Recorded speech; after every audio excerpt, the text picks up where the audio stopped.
Well, welcome to the two of you that have bothered to tune in. I'm guessing everybody's a little bit late on the memo, but Kelly Keeble, hello there, Kelly Keeble, and Glynis. We are waiting for our guest of honour. There is a guest of honour. Hey, there I am. Welcome, guys. Welcome. It is an unexpected. Let me try and get myself situated and comfortable. Can you hear me okay? I've got my little microphone attached here. Actually, what I was going to do, go up through the shirt. That's a better way to do. So it is Saturday afternoon. We don't always do live shows on Saturday afternoons, although not for a while since we've been at the rallies have we been live on a Saturday afternoon, but it is a special one. In case you didn't catch the title, it is going to be a live unboxing if more than two people bother to show up. And as I said, it's kind of one of those little things that seems to be niggling me or hindering me at the moment is the lack of viewers, not necessarily on live shows, but also some of the lack of views on my uploads and videos. Sometimes, you know, you make content and you think really more than 50 people should be watching this. But anyway, glad to hear the audio is good. I did give the wenches a little bit of a heads up, although I do assume that Baby P, due to the fact that she is a night shift worker, talk with the devil, and one will appear. I was just mentioning the admins, and I let them know we kind of threw this together a little bit quickly within the last 10 or 15 minutes. I have been to pick up a care package that was sent to me by Laurie. Actually delivered yesterday, but required a signature. Somehow they managed to arrive at the one and only time, or when I was, you know, in the bathroom or making a cup of tea or something. So it says we've got 4 people now. So I'm just waiting to see. There's Maiden Montana. If Laurie, I did just send her a message to say that I got a parcel. I'm going to do a little live unboxing because that's something we did with Glynis a little while ago. I did make a video for Glynis, and there was a little bit of a right on cue. Welcome, Laurie. So if or not, good God, I can't even lift this up. It's that heavy. Yeah, I'm not exaggerating. I don't even know. That's got to be at least 50 or so pounds in weight. I don't want to drop it because it's heavy, but it is an extremely large and heavy parcel. Hey, End the Lies, glad to see you. It's the same. We've got 4 people watching, but it seems to be there's a few more in the chat than that. So glad to hear the sound is good. That is something we have had issues and problems with over the last few weeks, it seems. But if or not that's to do with my technical issues, or if or not that is to do with algorithmic shadow banning, passive censorship, I can't answer you.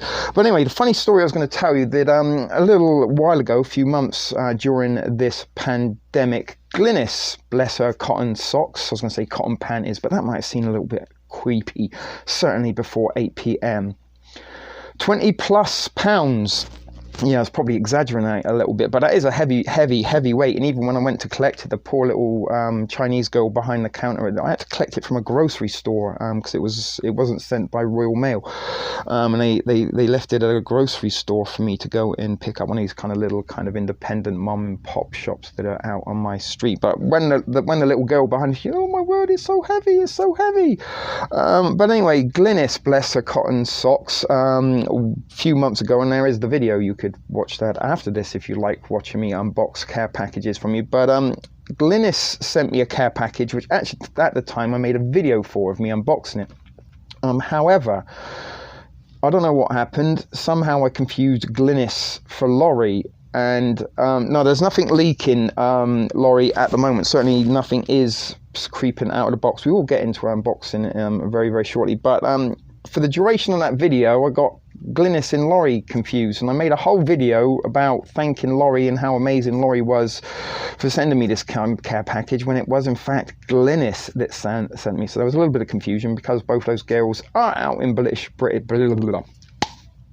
Columbia, the Vancouver connections. But anyway, I had to I kind of put everything back in the box, sealed it up, and then kind of remanufactured the unboxing for Glynis. I made her a little special video. But the second time Glynis sent me a care package, which was around the time of my birthday, we kind of did it live, and it was a little bit fun kind of seeing you guys react to the stuff in obviously having the person that sent the package watching as well certainly makes it a little bit more of an enjoyable experience all around. So I figured let's do that again. So we've got Laurie and Glynis, both viewers who have sent me some care packages in the past.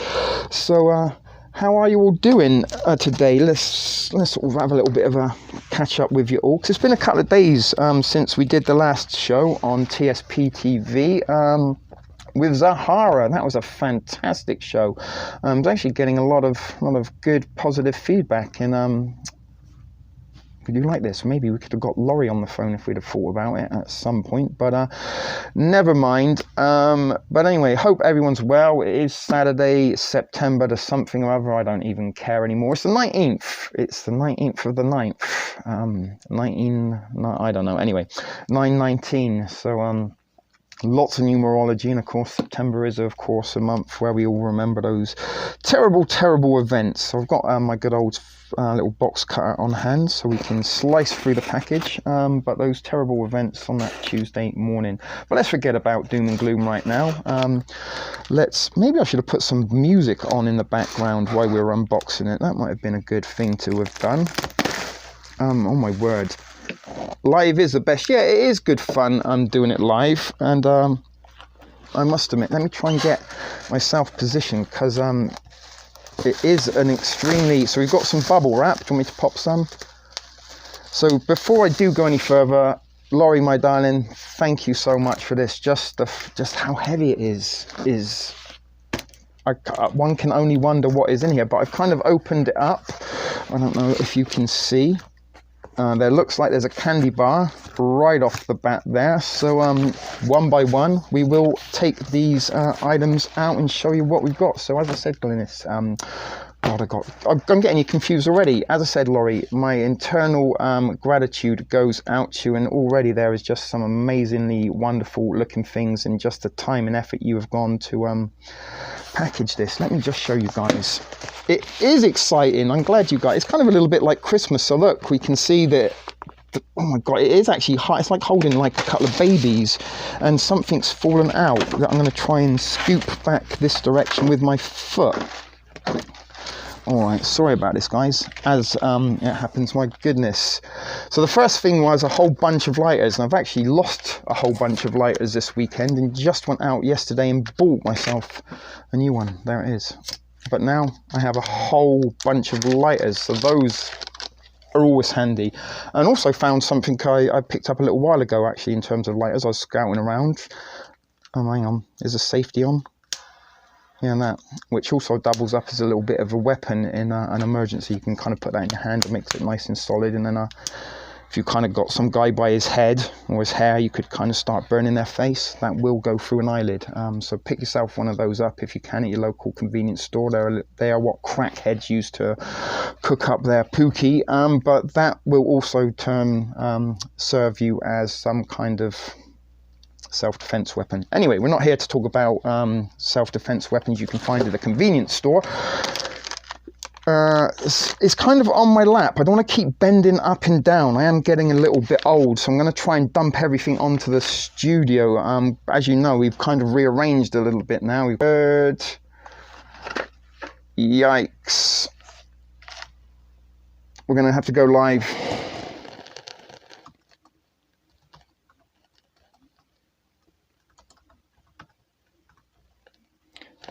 Oh, are we back?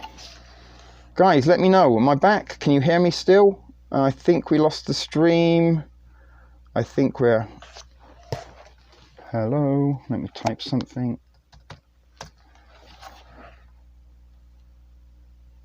Still say we've got 8 people watching. Okay, we're back. I don't know what's going on there. It did say that my internet connection was unstable, which it actually isn't. I'm very close to the router. Hi, Maiden. So straight away, we've got Bic lighters, courtesy of Laurie. Hey Alan Habs, long time no see, glad to see you here. So we are having a little bit of fun, getting away from the troubles and woes of the world. Fuck COVID. Everybody give me a hashtag fuck COVID. And if you want to stick a finger emoji, do it. Fuck COVID. We don't give a shit about COVID right now. So we've got some lighters. Brilliant. Always handy. Always something I am running out of. Now, oh my goodness. So here we have... I don't know if you can see there. We've got 11 watching now, it says my end. I don't know if you can see that. Dehydrated chicken breast. Now, I'm guessing this is something that Laurie herself actually dehydrated, and she's even put a little 8th August to 2020. So there is some dehydrated chicken. So possibly we might try and make some kind of little ramen recipe with Laurie's... dehydrated chicken. Good job, Alan Habs. Good job, Prepper Chicken Texas. I'm not going to get used to that JBG anytime soon, my darling. I hope you don't do that. And Laurie, you can double fuck COVID for me if you want. You can get. I don't mean that as an insult to you, but you're the sort of kind of viewer of honor in this episode. So everybody give kind of Laurie a group hug on behalf of me in the form of emojis or words, up to you. This is absolutely fantastic, and I'm guessing some of these items are indeed things that Laurie has prepared herself, like the dehydrated chicken breasts. Hey, how are you doing, honks? Glad to see you here. I gotta give a kid a ride. Okay, Glynis, if you can listen in the car, please do, but don't be a distracted driver by any stretch of the imagination. So I think we might have some jelly or some jam here. Oh my God, I don't want to damage anything. So what do we have here? Oh no, we don't have some jelly. We have some pickled beets, and this was something that Maiden, you were making pickled beets a couple of days ago, or even yesterday. Days have kind of merged into one these days. Hi Trip, welcome. Hey, talking of parcels, has yours arrived yet? I did send that out to you last week. They said it might be up to 10 days, so hopefully that comes to you. So I got some pickled beets there, which I'm guessing again are something that Laurie herself made. Pickled beets. Beetroot, Alan Habs, beetroot. Those look good. So we've got some good homemade stuff there. We've got some dehydrated chicken, some pickled beets. Actually, we can use, I don't know why, you'll give it, I'm back in packaging this is giving me that like ASMR tingly kind of cozy feeling, but thank you. Just because of the sort of I can see something with THC on there. There might be a THC alert. Hang on a sec. Oh no, my bad. I'm using a different phone today, so most of my sort of live streaming stuff is uploaded onto this one, but never mind. I've got 7 new messages waiting for me on that one. Anyway, we've got some, what is this? Pickled bread and butter pickles. Oh my goodness, those are literally my favorite pickles of all, bread and butter. Laurie, please fill us in. You made all this, I'm guessing. These are your own little secret recipes, I'm guessing. So there are the bread and butter pickles. They look as though they got some peppers in there for starters, and looks like some onions and mustard seed perhaps. Yay! You got your stuff, Trip. Awesome. I'm so glad that because I was going to send that out to you kind of at the very beginning of this pandemic, and as you guys do know, that sort of before the COVIDian era, I did used to do a lot of giveaways on this channel in terms of ramen noodles and nutsacks and stuff. But Laurie made everything. My goodness, darling, you are a keeper indeed. Maybe I should move myself to the British Columbia province and maybe start up my own little thrifty harem where we can live off pickles and dehydrated chicken and weed, and occasional maybe hand stuff just to keep the ladies happy. Anyway, back to the this is just absolutely amazing looking at some of this stuff in here. Before we've even delved in, but we've got a very Laurie, you're a sweetheart, darling, and I do love the fact that these are things that you've actually gone to the to make. I'm not saying you made them purposely for me, but they are kind of homemade items, which kind of do make them a little bit more somewhat personal. But this is awesome. We've got ourselves what I believe is a little life straw. That's a little personal water filter. These are very, very handy, and you can never have enough of these. I've got one in my little eBay EDC bag, which is just behind me there. Should we get it out and have a little look? But this oh, yeah, it is the little life straw. Look, I don't want to ruin things or rip anything. So that is really awesome. Look, and that comes with a little, you can wear it over your head like that, and at any time, I'm guessing you can just stick that into one ending. Oh, that's even more personal. So yeah, that goes out to your mum, and also my old man, my dad up above. Maybe him and your mum are watching us together now, Laurie. So that would be a nice little thought to think. So that's handy. Is there any directions or anything in there? Caution.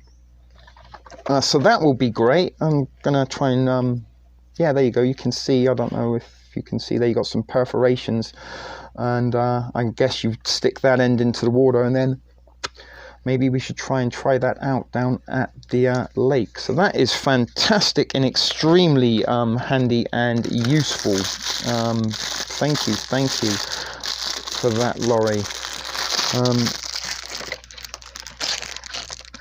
So I don't want to lose everything. And we've hardly really touched the surface, guys, at the moment. So, Laurie, my word, you really have spoiled me. You probably get some mouth stuff as well as hand stuff, I think, to thank you for this. We've got ourselves some bridge mix, and bridge mix is something I'm kind of fond of. You don't actually see this very much out here in Ontario, although I haven't really looked at it for a while, but that's a whole bunch of chocolate covered stuff, raisins and nuts. So that is fantastic, and I do love to eat kind of trail mix and nuts and kind of things like that as a sort of almost healthy-ish snack. You get a lot of amino acids and stuff from your nuts and sort of dried fruits and berries.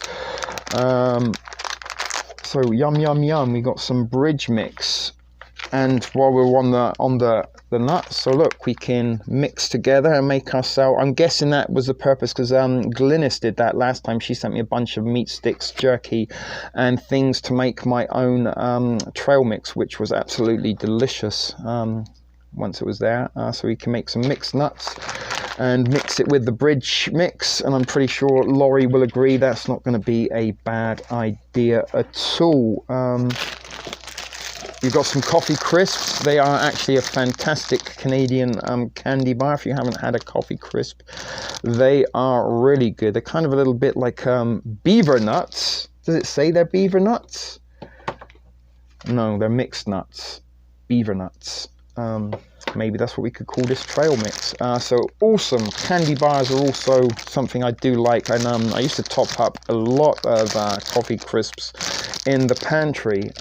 As some of you do follow along, you know from time to time I did used to do a comfort food top up, which was sort of primarily sort of candy bars and cookies and that kind of stuff, because sometimes you need to have a little bit of comfort in your pantry, and sometimes just the simple thing like a candy bar, if you haven't had a piece of candy in a week or two, it really does boost the system. I mean, it doesn't make everything better, but it does. Candy, wonderful. Thank you. I'm almost thinking we might have to try and figure out a way that we can have some kind of Saturday nut. Oh, it's Beaver brand. It is Beaver brand. Well, I didn't see that. There you go. Beaver nuts. There's a beaver nut sack. Brilliant. You see what she did? Thought goes into it. I didn't even notice that. Beaver. So there's that little bit of kind of, we have that inappropriate thrift fam humor going here. So I like what you did there. Beaver nuts. Make of that what you will, guys. Have all the fun in the world. So we've got, oh my goodness. I thought this was like one of those kind of little minis. You kind of can get those shot cans of kind of like mixer drinks like vodka and stuff. However, this contains THC, and is it a soda pop or I think it's a beverage. So we got some THC induced. I almost need glasses to see what this is. It's a deep space It says there are, is that 10 megagrams of THC, infused beverage. So it's a weed drink. It's a weed drink by the sounds of it that is infused with THC. So the ladies do like to get me loaded and provide me with my munches. So it looks very much, and it's there you go, guys. For those of you that are outside of Canada, this is government sealed. Look, it's got the, like when you buy a pack of smokes. I got a pack of smokes here. Oh no, we don't have it anymore. But yeah, look. Canada branded legalized marijuana products, and I don't know if you can read any of that. It's probably going to be backwards. Do we still have anybody in the viewing audience? It's gone a little bit quiet. Hold on a sec. That's better.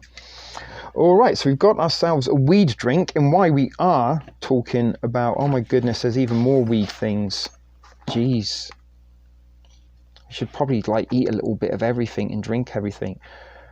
Please give me a sign if anybody is alive in the chat. It's gone a little bit dead since the beaver nut comment. But anyway, for those of you that are watching still and are paying attention, we've got more THC infused products. This time it is a chocolate snack, mocha bar, and this has a THC content of 10 milligrams. There we go. I couldn't buy it all at once, so I had to do 2 transactions. This is a limit. Oh, you're not supposed to send it all at once. Really? I did not know that, but you can send it in the mail. They actually have packages, I believe, at the post office that are smell-proof for you to send THC infused or marijuana infused products like weed and stuff. You can send it. It's legal. Send your buddy over in BC some weed if he's run out.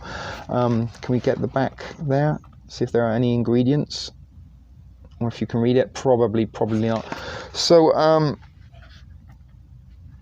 it is an epic haul, and I'm so glad maybe you could crack open your ramen noodles and eat along while you're watching Trip, because you've got your little slingshot as well. So my goodness, we might, I don't know, guys, remember last time when we did kind of drink all the alcohol that Glynis sent in that one? Maybe we should do a little bit of a mad eat the edibles that Laurie sent. Is anyone down for that? I'm certainly not going to be opposed to getting loaded on edibles. But wait, guys, I don't want to sound like Mr. Shamwell, but there's more. There is more THC infused items. Is actually, this feels like it's bud. That is weed, right?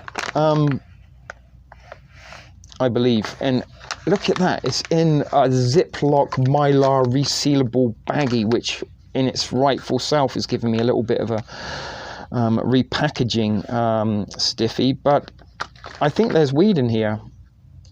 I really do.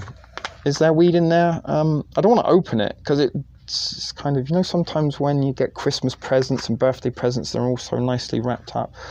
But I can't see, and I don't know where my reading glasses are gone. Everything is so very small. Look at me looking like an old man trying to squint and read that shit.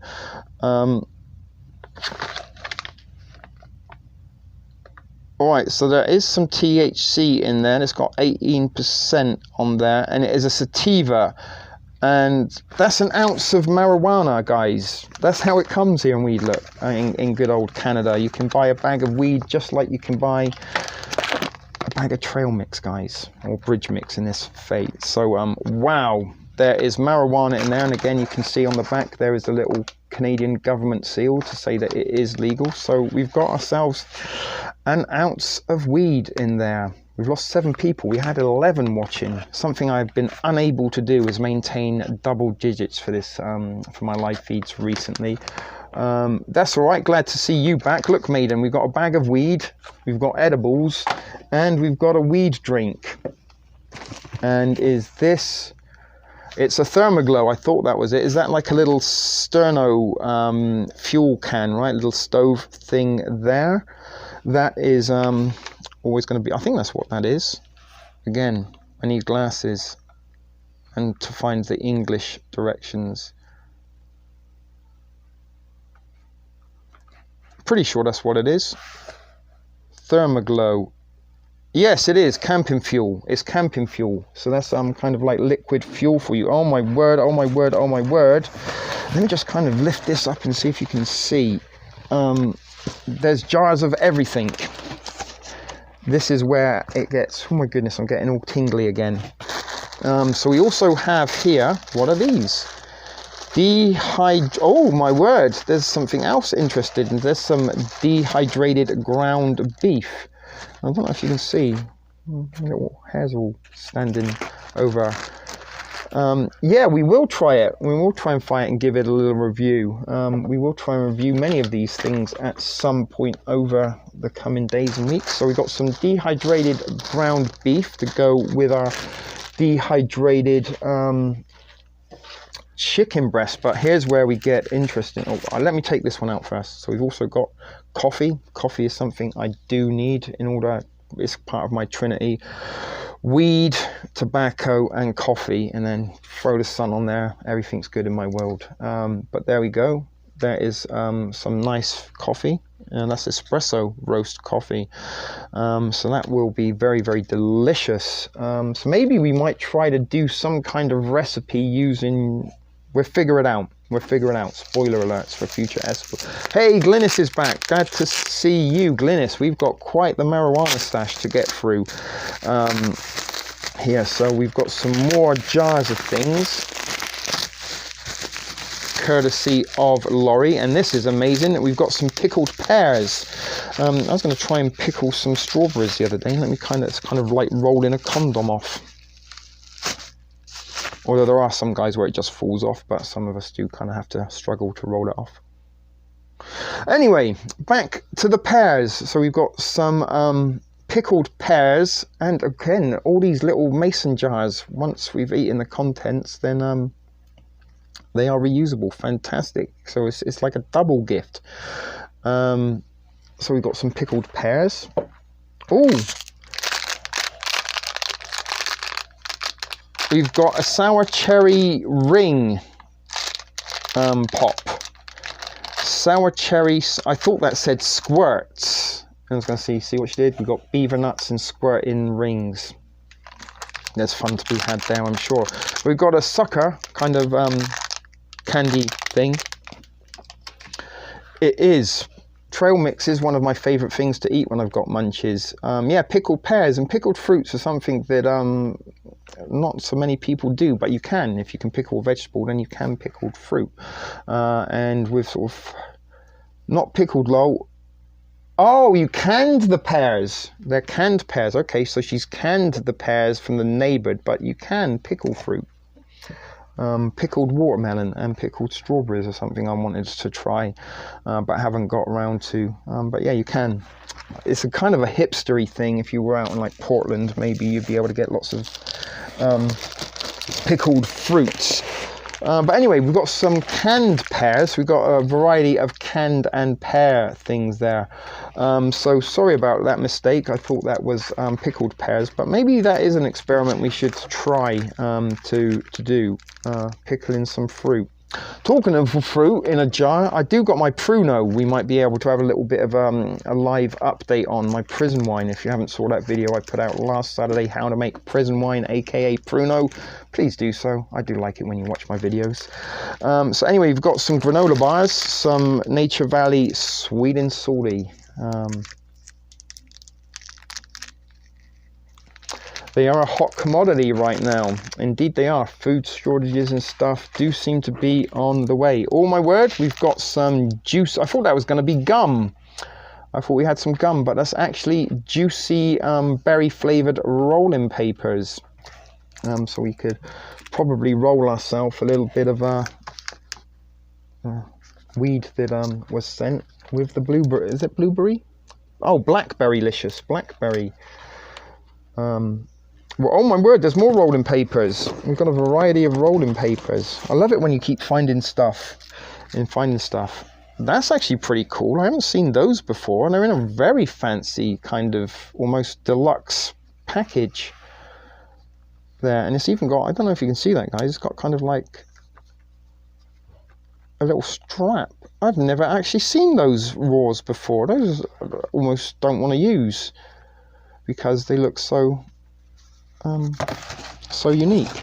So we got some of those, and we've got some, oh, that'll be cool, seasonal Christmas candy cane flavored rolling papers. So yeah, we got ourselves some zigzags, some raws. Well, they're not actually zigzags, but we used to call them Rizzlers back in England. Alrighty, so we've got some more jars.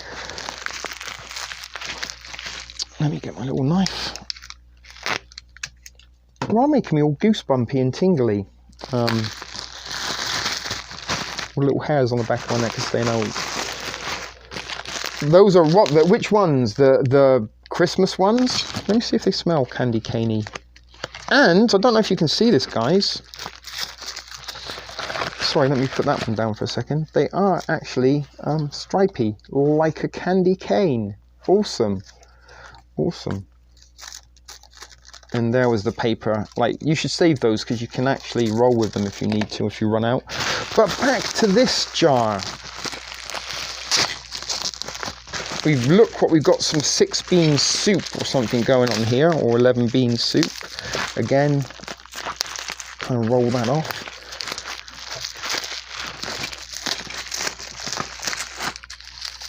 My word. Oh, I hit myself in the chin with a jar. Did you see that? It's mixed veggies, actually. It's dehydrated mixed veggies. And there's a little silica gel pouch in there. Still living vicariously. Yes, we will enjoy some of those weed products before this stream is out, probably. But we've got ourselves some... I'm guessing those are dehydrated mixed veggies. Those will go a long way. I thought they were like the dry. You can buy a soup mix, and it kind of looks very, very similar to that. But and I guess all we need to do is just add water, and they rehydrate, right? Laurie, I nearly called you Glynis again there. So we've got another 3 jars to go. Oh, there it is. Let's get the knife, and let's try not to hit myself in the chin this time. Hello, Art. If I could add to the unboxing, men, humble yourself, hug and heal your fellow man. Yeah, we all need a little bit of hug and healing right now. And good-natured gestures such as this unboxing. So yeah, amen to that, our artist. Sorry if I'm saying your name wrong. It is. So yeah, that is a very good comment. And again, I'm kind of oxygen absorbent, and it's vacuum sealed. It's one huge bag. Yeah, it is a surprising how things do get smaller when these look like sausages in a jar. And the best thing about these sausages is looks like there's a good bunch of fat. That is sausages, right? What does this say? Hot dicks in a jar. Did you see what she did there? Look, dicks in a jar. So we've got some meat sticks. We've got the nut stacks, and this is what some of you with Glynis as well. She put some meat sticks in to the care package, as well as some nut sacks and inappropriately titled items too. So great job, Laurie. Honest to goodness, this is going to be amazing.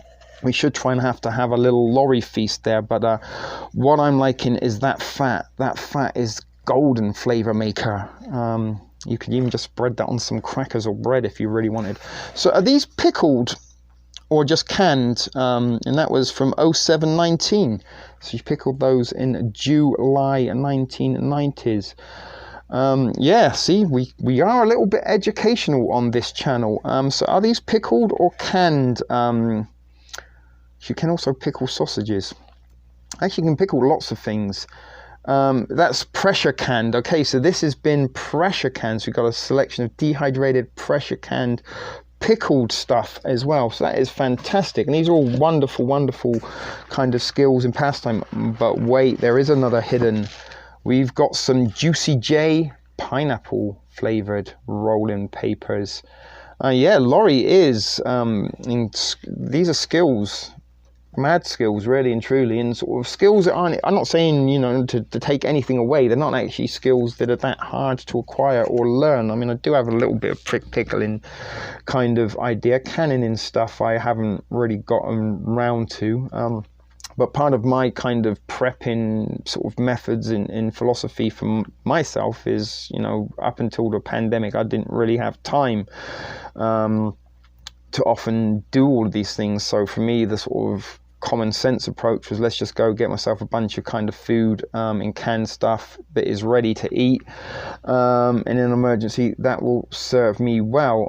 But sort of things like this, sometimes, you know, you need to maybe sort of put a day or two aside to get it all done, and when you're kind of working maybe 60-70 hours a week, and then kind of working a sort of nocturnal graveyard pattern, you can't be doing this stuff in the middle of the night when you've got housemates that you're going to be sort of upsetting by making noises. So maybe in the future, because things are going to be changing quite a lot for me in the next coming weeks and months, and possibly even relocations. I'm in a little bit of a state of limbo, but at some point we will be coming back, probably, whether it be bigger and better than ever remains to be seen, but we might be coming back with a lot more different stuff in the not so distant future, if or when we cross those bridges, when we get to them. But back to today, fantastic hauling so far, and a wonderfully put together and thoughtful care package.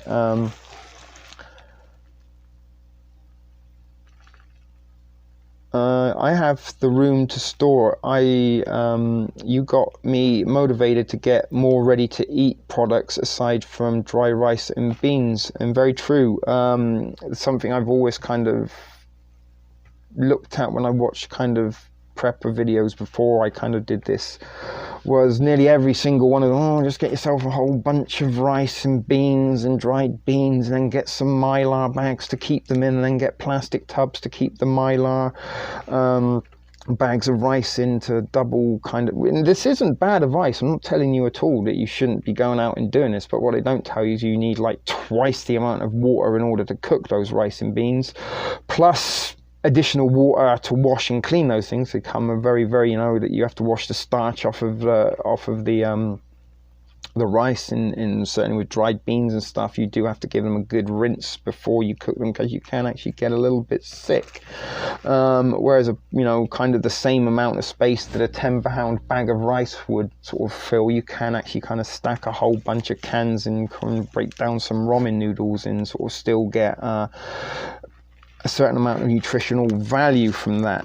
But anyway, food and stuff ready to eat is how I kind of do, because it's quick, easy, convenient, in sort of in big and busy cities, and as well when I kind of rent, you know, room rentals, small space where you don't necessarily have the things to store. Then also, you know, if you're canning stuff like this, you need to find spaces to store your equipment as well. Is that, you know, once you've, you know, finish the process, you then got to store what you've done. So when you sort of don't really have the sort of time or the space to sort of allow for more elaborate methods of prepping or more self-sufficient ways of prepping, then the way to do it is food that's ready to eat from your dollar store. Anyhow, guys, we have here some ham and bean soup. My word, that looks extremely hearty, and obviously that is going to be pressure canned as well. I don't want to open any of this right now,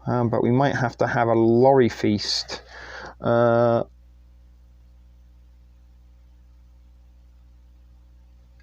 Fantastic, and that's you know, a little sort of thing that we did try to incorporate in some of these like top-ups that I've done on my channel over here, that when you sort of go to your grocery store, occasionally there will be items like the lorry is saying, the chunky soup, this on offer, 3 for $5. Pack up and stock up as much as you can carry in those kind of situations, and that's kind of what I try to do, buy as much bulk for my buck. When you kind of got cans of beans that are 2 for $1, stockpile those. Yeah, that is. And I think once, was it Glynis or Laurie, I gave you a heads up on the stag chili, that was cheap, similar deal, 3 for $5 or something like that. And I think it was Laurie actually, she went out and picked herself up a case or 2 of stag chili. And that's smart. Like, so what would that be? Several flats. You get like, I'm trying to do the math. So $5, you get 15 cans. You've got like over 150 cans, right? That was your first try. You could put more beans in it. Well, I will. It looks like some chunky potatoes in there. So we will be having a Laurie feast at some point, I'm sure. Yeah, I got 2 cases. That was a stag chili, right? So for $150, you know, you've got like cans of soup for, you know, a can of soup a day for weeks to come. This is the last can. There is one last item after this. And is this that looks like peaches. Is it peaches? Or pineapple or mango? I think it's peaches. It's a mystery item. Mystery item. So you got 96 cans of soup for $150. That's not bad. That's not bad at all. Good deal. Good job. Good hauling. These were kind of little things that I kind of was hoping you guys would start being sort of spreading in the Thrift Fam Clubhouse on Facebook, when you kind of find these little kind of thrifty bargains and things like that. Maybe share it. Hey guys, heads up, if you're in Canada, get this. Hey, if you're in Texas, the Penny Saver's got that there. Fuzzy peaches. Peach fuzz. So peaches are probably my favorite canned fruit, to be honest, although at the dollar store they have a wonderful tropical mix. So once again, we have dropped down to only 7 people viewing. So that is the box empty, bar some little styrofoam chips. Let me toss all the bubble wrap in the box. And there is a card. Yeah, so I've got a hell of a lot of food there, you know, probably enough to feed me for a week at least, if you could sort of stretch that out. And with candy bars and nuts and coffee, all I could want to keep me a ride. So let me just kind of turn it around a little bit. I don't know if you can kind of see there. I've got the camera facing the other direction.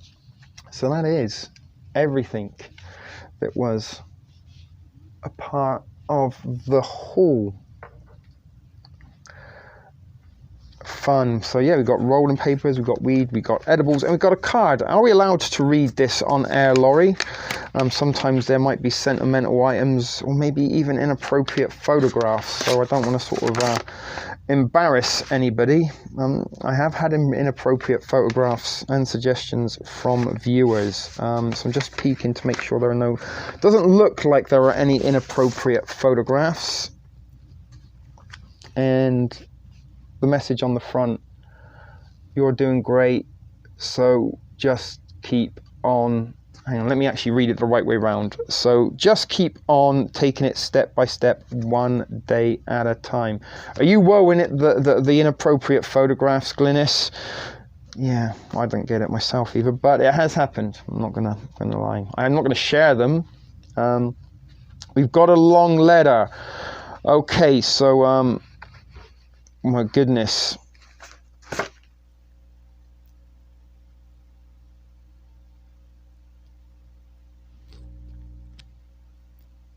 I'm a little bit stunned, actually, Laurie, to be quite honest. Dang. I've seen actually what is in it. It is a beautiful card, the contents of which are even more no photos from me. Yeah, there's a wad of cash there. I want to cry a little bit. Actually, I am. And I'm not doing that. I'm not pulling on my Fugal at the minute. That is just kind of bang. Shit. Laurie, my God. Yeah, I know. Shit. Sorry, you just given me a moment there. I'm going to kind of just pop that to the side in off camera for the moment, and we will read the... Sorry, you have made me tear up, Laurie. You've made a grown man cry. I've been doing a lot of crying recently due to the grief and loss of my father, but that was a moment of just pure wonderful kindness, and I can say thank you, but that doesn't really cut it right now, Laurie. Everybody please give Laurie virtual hugs and there is a wonderful, wonderful human being for you right there. But anyway, we do got the card. Let's try, think of something inappropriate.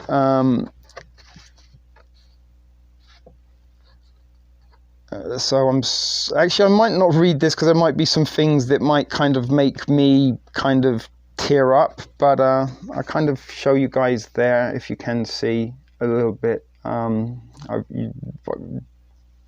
don't want to start turning into a crying, babbling kind of idiot on air, but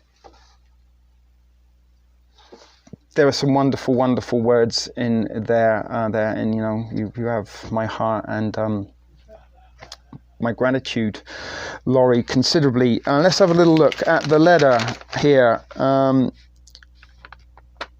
Which side does it start? It is a double-sided letter. I am going to save that to read personally. The letter's fine. Thank you. Yeah, Laurie, as I said, sometimes I want to check with people because sometimes they do put personal things in, and I did that. Okay, so I'm guessing it starts on this side. Are you all sitting comfortably? It's Tales from the fireside, although the fireplace hasn't worked for weeks. I haven't managed to get batteries for a while. Goodness knows if or not in the future we can somehow, or I can somehow repay this gratitude by somehow or some way. I don't know, but certainly we will, world permitting, try to I don't know what I'm trying to say now, but it has kind of put me a little bit out on a tangent. Anyhow, I put together, hang on, I can't read that. I'm trying to read the first bit. I put together it wasn't a small care package at all, Laurie. It was a fantastically large, thoughtful and wonderfully put together care package. And the gesture is grander than, anything at this point. So anyway, I'm squinting a little bit. A care package of items I've been preserving, pressure canning, and is that preserving or pickling, and dehydrating. One new to me. Sorry, I'm having difficulties. It's not your writing, it's my eyesight.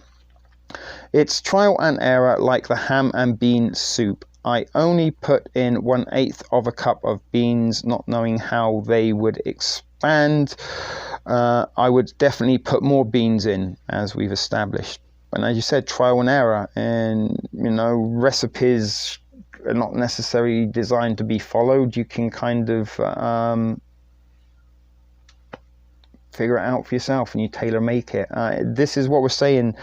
That might be it. That might be a daily routine for me in a not so distant future. Fingers crossed. But anyway, we'll expand on that in the future when it's closer to having something to say. But anyway, so you would definitely put more beans in the next match. I hadn't tried the hot Italian sausage yet, but plan to use it up this winter in sauces and stews. That will be fantastic. Like, mix it in with the dehydrated vegetables. That's going to be a very, very hearty meal right there. I do like spicy Italian sausage without anyone wanting to go into inappropriate realms of me filleting people called Vincenzo. Anyway, sauces and stews, they look good, but I assure you they will be yummy. Oh no, they don't look gross. That says gross. Sorry, my handwriting, my reading isn't so good with the eyesight. I've only done 2 batches of dehydrated meat, the chicken and the ground beef. Had a sprinkle of garlic powder on, and the ground beef is plain, so I'm not sure if over drying it would. Sorry, but I'd rather it be dried than moldy. Is that correct? Sorry about. Maybe I could have got Laurie to have read it out loud and sent me a voicemail. Sorry about my butchering your letter.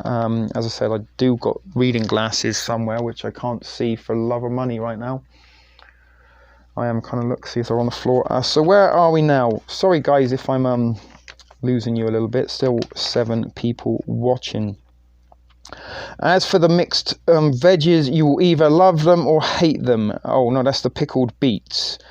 I never liked pickled beets as a kid, but as I sort of got a little bit more adult, I don't mind them so much. Bread and butter pickles are my favourite. I've always got those in there.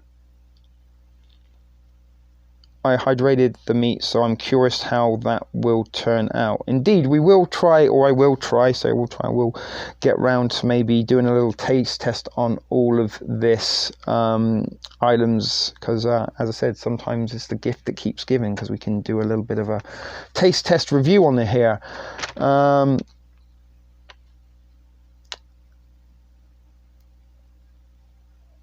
They are here Tuesday 6 p.m. overnight, and then I've missed a part. I haven't been able to catch many live streams since Tuesday 6 p.m. That's why we're trying to do Mondays and weekends more to catch more people. The days of TSP TV on a Tuesday might be in the past, guys. So you should have difficulties watching some shows lately. They keeping me on my toes. That's the kids, right? Or the nieces. There.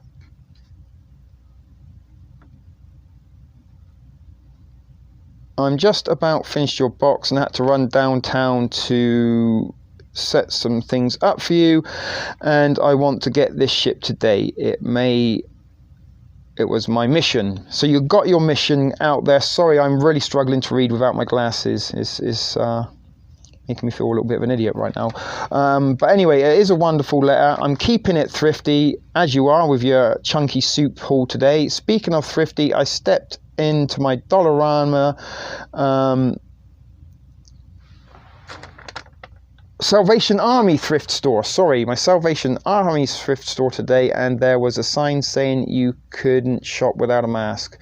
So I did not go in. Yeah, I'm getting like that. If they need masks or they tell me to wear a mask, I just turn around and walk in. I hope you enjoy your care package and have crappy penmanship in poor eyesight. What a wonderful combination for live content. But Laurie, my darling, I don't think you realise how much I've enjoyed this little care package, and your generosity and kindness and everything else is way, way, way beyond the realms of angels and godliness, I think, if I'm trying to say. I'm not really sure what I'm trying to say, but that was, as again, let's have a little look at the haul there.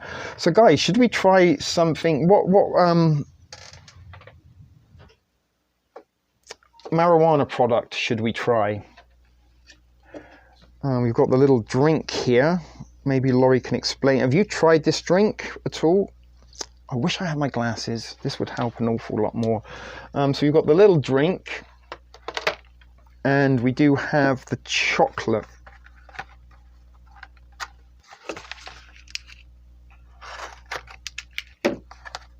So let's have a look what's in here.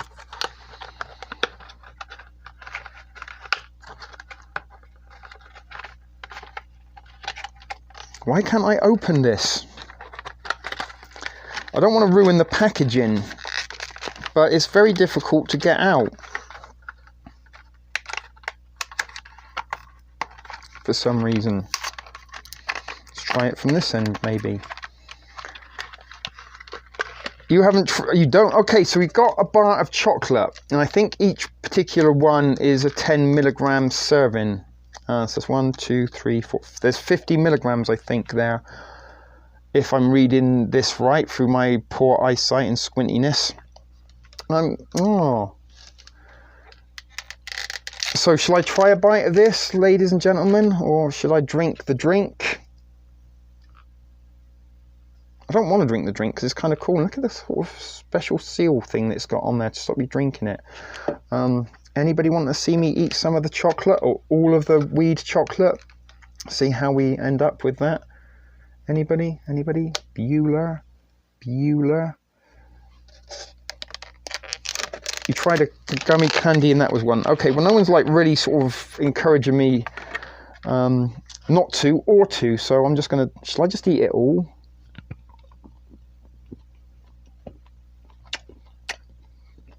It tastes like truffle.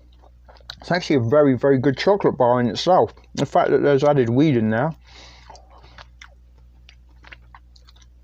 Yeah, Laurie is absolutely awesome. So I'm just going to eat it all because it's nice and delicious. What's the worst that can happen? Find out later.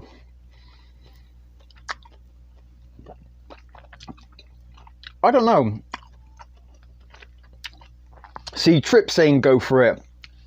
I do have a high tolerance. I've been smoking for almost 30 years of my life.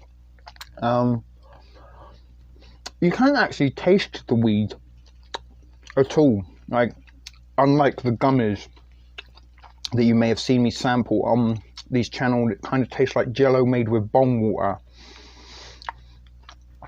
You're never going to survive unless you get a little bit crazy, Glynis. It's just so delicious. I haven't had a piece of chocolate in a long time. I could have just had a Candy Crisp if I wanted chocolate, thinking about it. Let's just go. Let's see what happens. Let's see what happens. I almost feel bad because I did want to save it.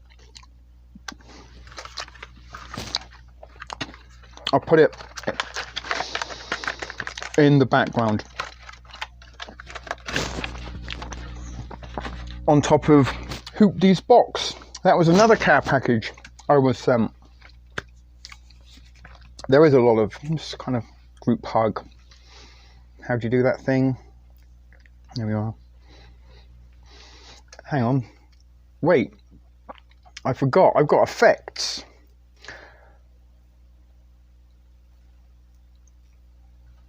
See what's going to happen any minute now.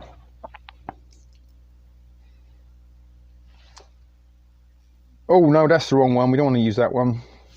It said cheer up.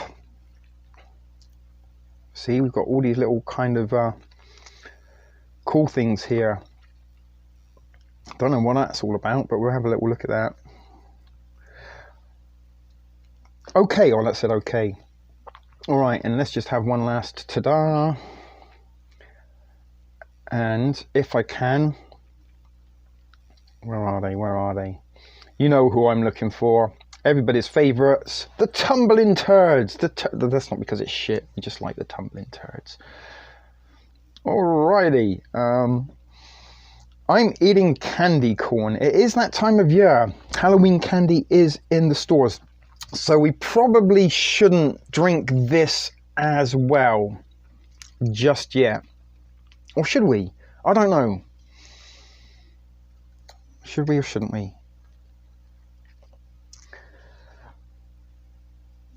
I've gone through 4 bags of candy corn. I want to try, like, hang on a second. Let's just move aside from, I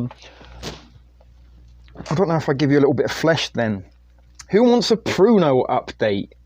But Kelly Kibo just said it. I want to try and use candy corn to make some Pruno.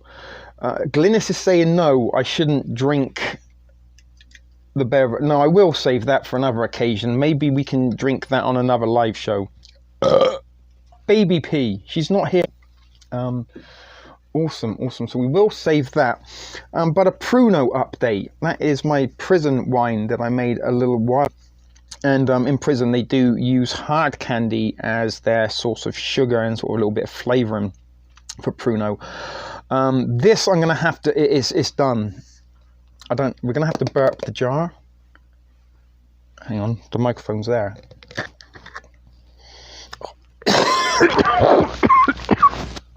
God, that smells vile. I don't even want to show you, so I don't want to spill any of it.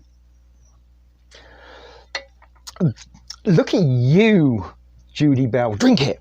There wasn't even a happy emoji to accompany it, although, you know, issues with emojis, but there wasn't sort of a lol to kind of make it joking. It's almost like, you know, you kind of got me by the back of the neck, like, drink it now, or kill your kids, we know where they live. But we will drink it. I've got to filter it. It's very, very easy. Laurie, extremely good idea.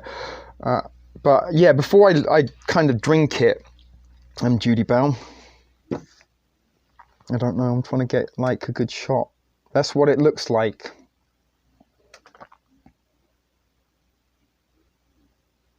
On the inside. And the smell just made me want to kind of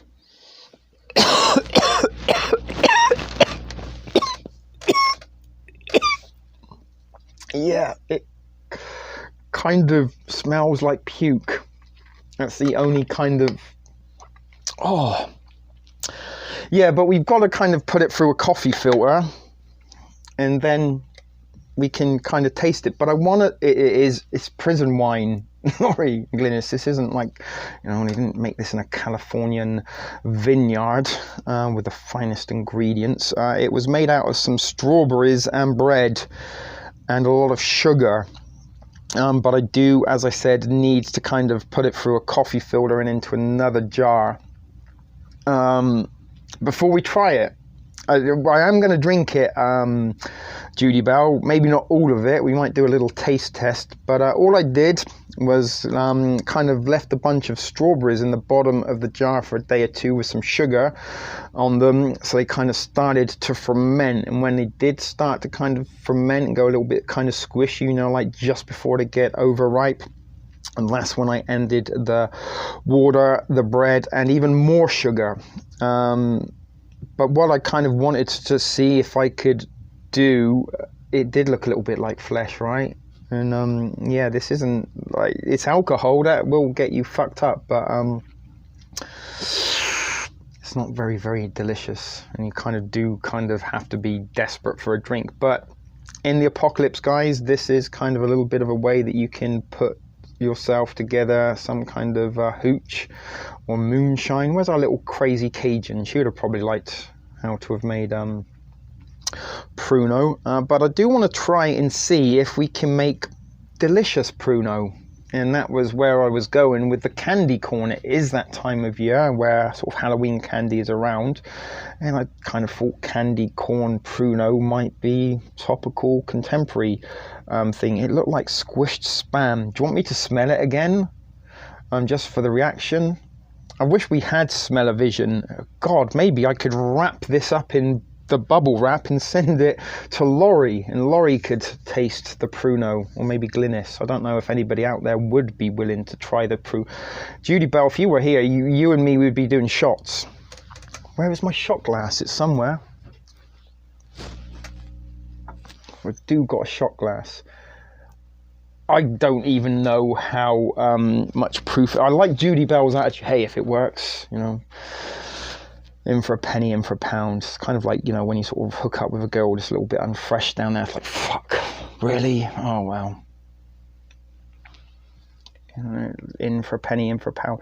I don't want to make a mess, but I was going to try and maybe have a shot of it without draining it. Although, no, we're not going to do that. We'll see that at a later event. I don't know how much proof it is, but I will try and, as I said, filter this, put it into another jar. And I think we might have, or say I might have gone a little bit too long on this with the fermentation. But you can kind of see all the bits of bread floating about in the bottom there. Make it a scratch and sniff sticker.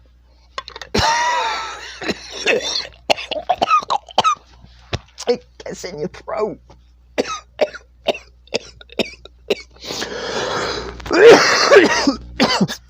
Oh my god, saliva and stuff. It's kind of like pepper spray. Oh dear god. Yeah, that might not be a good idea to drink, I don't think, but we'll see what happens. Let me put that back out the way. Oh my god, gag reflex. That really has, I don't know if you can see, made my eyes water.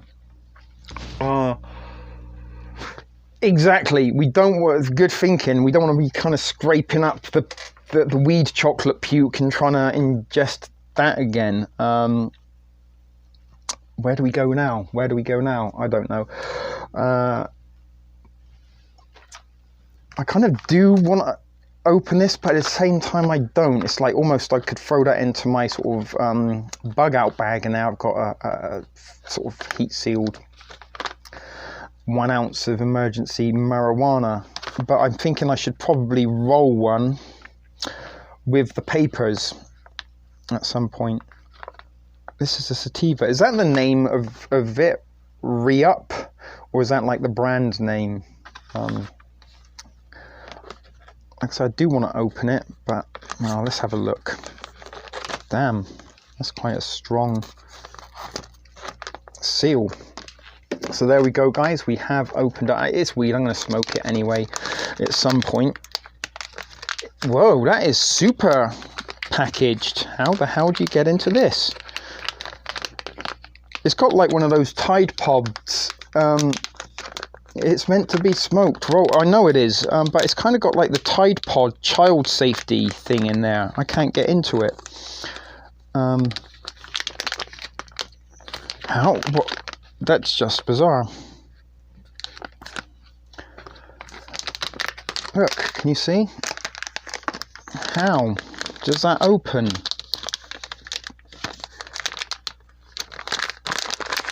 Oh, there we go. You kind of had to open it like a bag of chips. Now, I don't know if you... Whoa, that certainly smells a lot better than the Pruno. Trip's making the spicy ramen now. Awesome. Trip. Dang, bro. If you wanted to send a video to me on Discord, we could maybe try and watch it together. You can do a live ramen. Does anybody want to see Trip do that? Can you... I think you can send little videos on Discord. Haha, stay tuned. So there are some beautiful looking nuggets in here. I'm trying to find a pretty one. I don't know if you can kind of see. Look, that's what it looks like inside.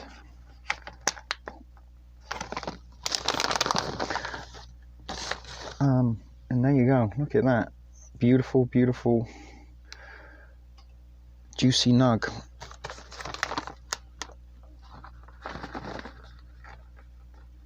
And there we go. Look at that, guys. Oh Lord. Oh, now I dropped it. Hold on.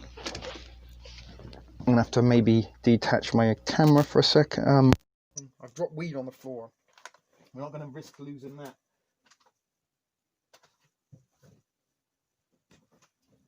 Oh, okay.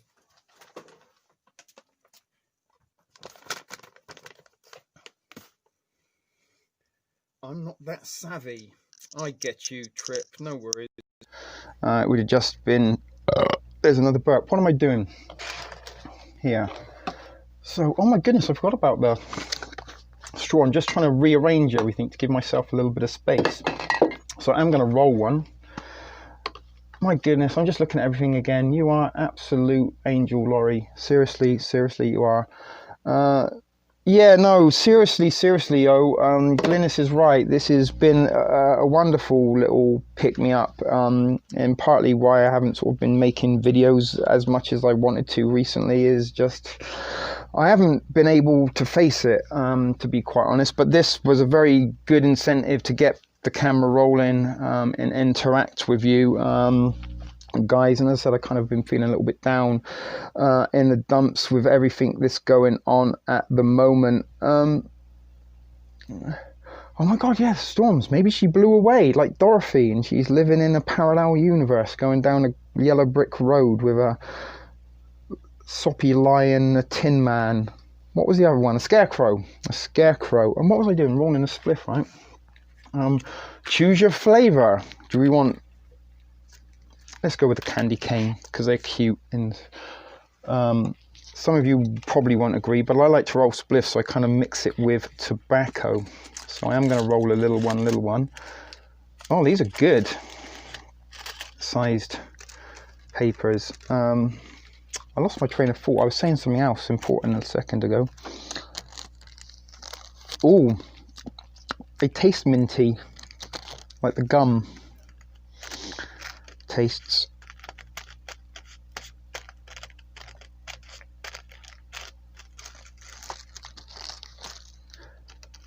Oh, I've ripped it already. That's bad news.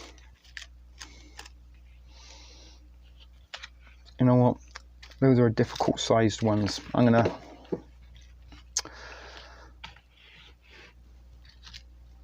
Yeah, we all hope that she is okay. But it's daytime. Sometimes I think she's a little bit of a night owl. more. She might be asleep. Some people are sleeping in the daytime. That was unfortunate that I broke one off the bat. I'm kind of rolling my English style spliff, which you may not be. So kind of look what we've done there. Stuck two together to make one a little bit longer, and I kind of fold it in half. Alrighty, did we decide what, we'll find out what, how does it seal back up, I wonder, what this flavour of weed was called. We've got 10 people watching. It's so rare to get double digits for live feeds these days, which is quite astonishing, because I actually can remember in the days when I didn't have viewers, like I literally had like maybe fucking 20 subscribers, and maybe like 11 of those were actual like real subscribers and not just fake accounts. But in the days where you could kind of go live from your phone before you needed 1,000 subscribers, I did actually do a few live shows to more people than we have now when I had less subscribers. Very bizarre. But anyway, maybe, you know, my 15 minutes of fame or whatever is long and gone, and it's only the devoted that have remained. And we've always kind of said sometimes that quality over quantity is preferential, unless it's weed. And sometimes a shitload of bad weed is way better than just like 1 gram of really good weed. And is it better to have 10 $50 crack whores or one high-class $500 luxury escort girl, if you know what I'm saying, guys? Answers below. Trip, what do you think? Is it better to have 10 $50 crack whores or one $500 an hour escort? Let me know. Comments below. There's no prize, just put it out there. Yeah, we do hope Nancy is all right. So I am doing a little rolling. I'm very disappointed that I ripped one, but I'll salvage that somehow, some way. In an emergency, that will come in very, very handy. So I am going to go and roll. Once I've rolled, probably go and smoke this. I'm going to probably stop the stream to do so and say goodbye to you all for the time being. If or not we come back later tonight, a classy escort. I'm not playing this game. I don't know. The thing is, like, Laurie, that with the 10 crack whores, you could like maybe clean a couple of them up so they look classy. Do you know what I mean? Think outside the box. Think outside the box. Doesn't make the cooch any less travelled, is what I'm saying. $500 an hour, $50 an hour. You can only blow your load once. And if you think blowing your load once is worth an extra $450 an hour, that's entirely up to you. But we used to have a saying back home in England that you never look at the mantelpiece when you're poking the fire. You're going to get burned otherwise. Make of that what you will. So I'm doing a little rolling of my spliff. It's the boxes I worry about, lol. What boxes are you worrying about? The hookers boxes? You don't know hooker boxes. Nice, really, if that's what you're thinking about, Laurie. Think about what they are. They're hooker boxes. And the packaging doesn't make the innards any better. If you know what I'm... Goodness God, how have we gone down this road, and why have we gone down this road? Who knows what we're doing? But back to what Glynis was saying, that I did need a little bit of a pick-me-up. I did need a boost, and this is kind of funny to... Or this has been fun, rather, to sort of interact live while we did this unboxing, get the reactions and stuff like in real time, I suppose. And you've honestly kind of broke my heart in the good way, Glynis. You know, when you sort of see that stuff. My Xbox always gets used. See what he did there? That's what I like, the fam. Sometimes we're at our best when we're in our most inappropriate nature, don't you think? Hey guys and girls, I found this great channel of Positivity Live Music. Could check out the channel. He's been every night for 600 since December the 1st. Who's this? Of Positivity Live Music, and lots of fun. drop by tonight and I'll see you in chat. Well, there you go. Glynis has got herself a date tonight. Hey, oh my God, Hoopties. I haven't seen you in the longest time. So glad to see you here, because you were one of the first ones, I think, that actually sent. And there it is, Hoopties box. We also give Hoopties box a little ring rub for luck. She was the first viewer, I think, that actually sent me a care package, if I think about it. And we've just done a little care package unboxing now. I don't know if the weed chocolate... Do you want to stick around to see if the weed chocolate kicks in? I could do something, actually, while I go and smoke outside, because I'm kind of not using my This is my fancy tripod. God, shall I tell you what a kid I am? Tripper like this. He's a boy. Trip. So this is like my fancy tripod that I use most of the time, but I'm using the little desk tripod that Baby P sent me for Christmas, I think. Bless her. And I do love how you guys and gals do take care of me out there with your little gift package and thoughts and stuff. But anyway, Trip, it kind of looks a little bit like a gun that you'd find in Star Wars, don't you think? And it's like a 3-pronged one. Do you think that looks like a nice gun? When I've got the there's another piece that you screw on there. I don't know if you can see that. So you put the camera on top and screw it there. But I was going to say, I was going to go out and maybe sample the spliff and then come back in afterwards. But I was going to maybe put a video or something on for you to watch in the meantime, if you wanted to do that. Trip, does it look like a gun? I mean, come on. Like, I've used sticks, it looks shit, and pretended they've been guns. But that kind of looks like maybe a bounty hunter rifle.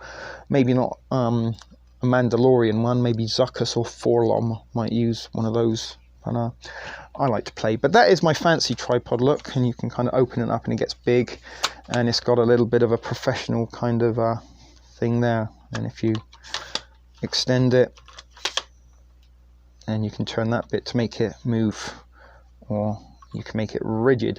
It is good to see you, Hoops. What have you been up to, darling? We haven't seen you for a while. How is the service industry treating you? Hoopties, I'm retired. I no longer am a chef or work in the cook industry, and probably not going to be working anytime soon, come to think of it. But an AR-10. See, Trip, I knew you'd get it. Boys, that is kind of what separates and is the major difference between boys and girls, and it's the fact that you can almost go up to any man in the world and he will play along. But you do that to a girl, she's like, what are you doing? But guys will play there. You quit. You go, girl. We quit the industry. Fuck your Caesar salads. No more Beyond Meat burgers. Actually, something I will tell you, that the stinky rancid prune at Pruno certainly smells a lot better than a Beyond Beef burger. Actually upset some people on a advertisement on sometimes I should call you guys in for backup in these instances, because that's kind of what happened to me a little bit. There was a Beyond Meat product that was advertised on Facebook, and it was for like Beyond Meat chicken fingers, Beyond Chicken. They said chickenless, plant-based, breaded fingers, and I kind of typed, why can't you call them plant-based breaded shapes? Because that's exactly what they are. They're shapes of plant-based goop that have been breaded. All sorts of questions and stuff in the vegan SJW, and it's kind of funny because, you know, they don't understand that I'm a little bit savage and a killer. May or may not be a killer. But anyway, they were giving me a hard time because I said that these plant-based chickenless shapes should be called exactly that, you know, plant-based shaped breaded fingers rather than chickenless. I said also, you know, you could say that they were penguinless. If we're going to call, you know, brand them with all the things that aren't in there, we could say, hey, these are penguinless chickenless fingers, right? Where Alan Habs has got it, the estrogen, the fucking soya, they are making... Fuck, actually, I've got a lot to talk about now. My mind's all of a sudden coming back to work. Things I need to talk about and remember. But anyway, they give me a hard time. But as I said, you know, I've kind of been through a lot worse things than some virtual signaling, new wave vegans getting upset. Yeah, it's the most dumbest thing I've ever heard. How dare you call them plant-based shapes? But that's what they are. They're not chicken. They don't contain chicken. They also don't contain pubic hairs, you know, pubulus. I mean, they might contain pubulus, but if we're going to start calling the thing, you know, should we start calling lesbians dickless boyfriends? They don't have a penis, right? But they kind of act like boyfriends in some things. Trip's mouth is on fire from the spicy ramen salad full fingers. So Hoopties, I'm glad. Did you quit because of the mask issues and shit like that, or was it other reasons? We will support the channel. I'm trying to be a little bit of a comedian. I've often thought about maybe having thrift store stand-up nights, but I'm not sure if that would work or not. Sometimes I do get on a little bit of a roll. It's glad it's good fucking ramen, right? Trip. But anyway, they give me a little bit of a hard time yesterday. But as I said, I've been to maximum security correctional facility. I don't think some little vegans are really going to upset me because they didn't like the opinion that I shared that they should stop calling these beyond meat plant-based shit like chickenless or beefless. Just start calling them plant-based shapes. That's exactly. You can have a plant-based patty. That doesn't sound, I mean, I wouldn't eat it, but it doesn't sound worse than like, oh, it's a beyond meat or it's an impossible meat burger, because it's not meat, right? There's no meat in these plants. One of those things that kind of bugs me quite a lot, and actually having sort of friends who are sort of no fuss vegans, they just go do what they do, don't have to feel the need to go into restaurants and, hey everybody, I'm a vegan, stop what you're doing, look at me, I'm a vegan, I eat beyond meat chicken fingers, motherfuckers, that's how special I am. Yeah, that's how they feel, right, these kind of people. I'm a personal assistant to a wealthy lady now. That sounds interesting. Is she old and wealthy? You know, is it one of those sort of things where if you befriend her enough, she might kind of write you into a will, and then maybe we could arrange an accident where she falls down the stairs, or maybe she gets trapped on her little stair lift thing for a weekend and just kind of dies in her own filth. Or maybe you could take the battery out of her little thing. Help! I've fallen and I can't get up. Who's going? Laurie, are you leaving? Don't leave, Laurie. Or is Hoopties leaving? Sorry, I have some things I need to care of. Have a great day. You have a greater day, Prepper Chicken, Texas. The viewer formerly known as Judy Bell Google, aka JBG. I'm trying to get a little bit presenter now. Chi, has it kicked in yet? No, I don't think so, but I do need to pee, and I got a little bit sidetracked with my rolling. I'm staying. All right, guys. So, can I take a little short pee and smoke break with you all and maybe find a video? Let me see if I got something I can entertain you with for a minute or two. Probably, if I look hard enough. Hang on. Screenshots, college maker, camera. What have I got? Easy screen recorder. All right, I can entertain you with something. This would do, maybe. All right, I'm gonna add that. Let's get a bit all nostalgic, guys. Hold on, I got a kind of.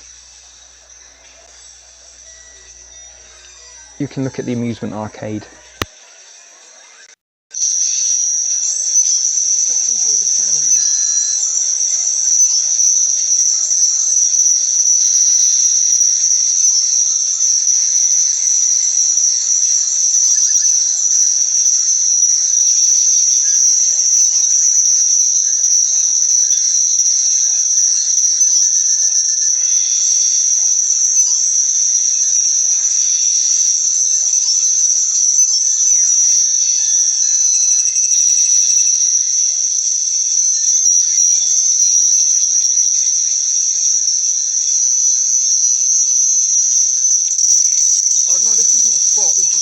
Personal collection. I kind of recorded this for something, I don't know what exactly at the time. I think I just wanted the sound. I was going to like do something with it. But no, this is a guy's private like collection of all his old school video games, if you can hear me.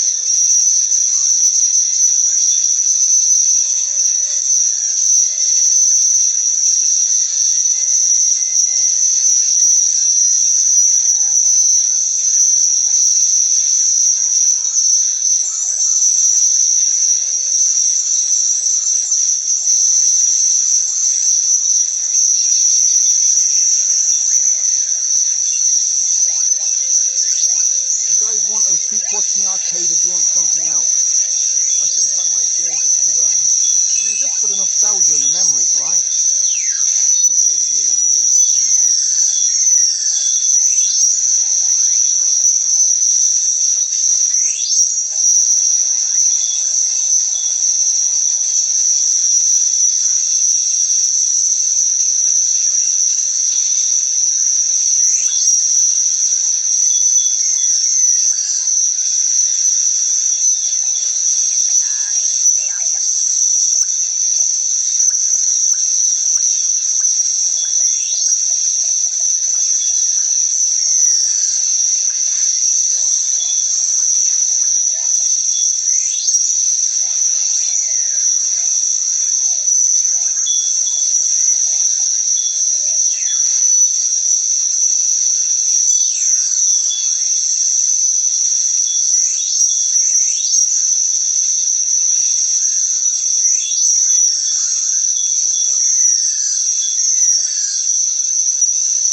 If you're still enjoying this, I can stop it if you want. I don't know how much is left to play.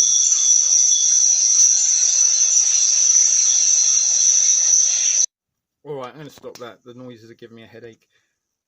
I'm back. Hopefully you did enjoy that little bit of trip down memory lane with some good old classic arcade games and sounds. It's the noises that remind me very much of my childhood, and I spent a lot of my days in the arcade as a kid. What was my Kung Fu Master was one of my favorite games. Star Wars was one of my favorite games. Cuba I never actually played in an arcade, funny enough. I did play the video game console, but yeah, a little bit of nostalgia and fun and, you know, things like this. This is what you kind of need when the world is a little bit gone to shit, and when you're a little bit down in the dumps. Then a boost in, honestly, Laurie, your generosity, your kindness, and all the thought put into this, as well as your efforts in canning and pressuring and pickling and preserving. That just is amazingly kind. As all care packages I get, you know, there's no kind of favoritism. I appreciate everything you guys do for me, and it kind of does go over my head a little bit to the fact that you guys actually would want to do this sort of thing for me.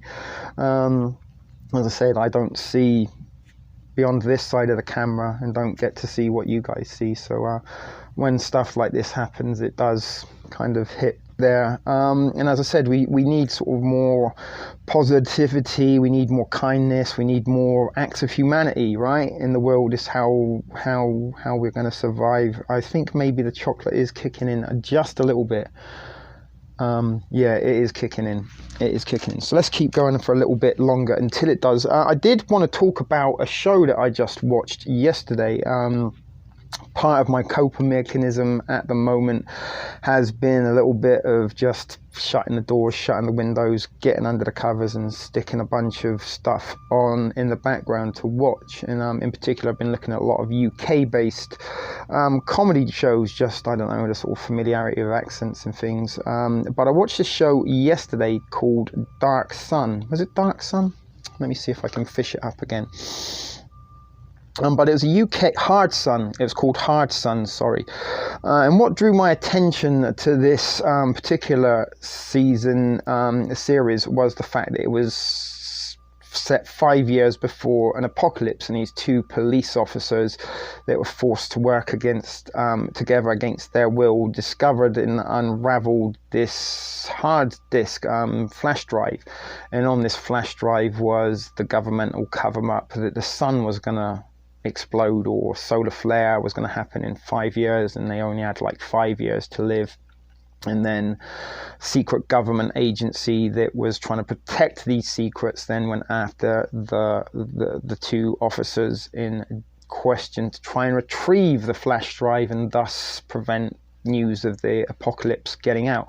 However, they did leak it. It was kind of interesting in a sense, but they didn't concentrate enough on the interesting stuff and concentrated a lot more on monkey spunk wank stain gratuitous content, trying to be far cooler than they really were.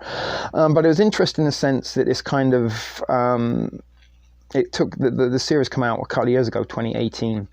But the sort of conspiracy that kind of surrounded the nature of this leaked document and information that the sun was going to flare kind of created, like they started to refer to it as, oh, it started its own truth movement, and people were out kind of preaching on so non-fiction. Yeah, again, I tell you guys, fiction prepares us for reality. Decoding fiction is something that I have a little bit of a knack for, be it predictive or programmatic content that's hidden within pieces of fiction. But the most important thing, let me see if I can find some images on the net for you all. But there was the female officer in question that was of interest, because she was very non-binary. Sorry, the weed is kicking in. I'm just going to get some pictures up. And she looked like a boy.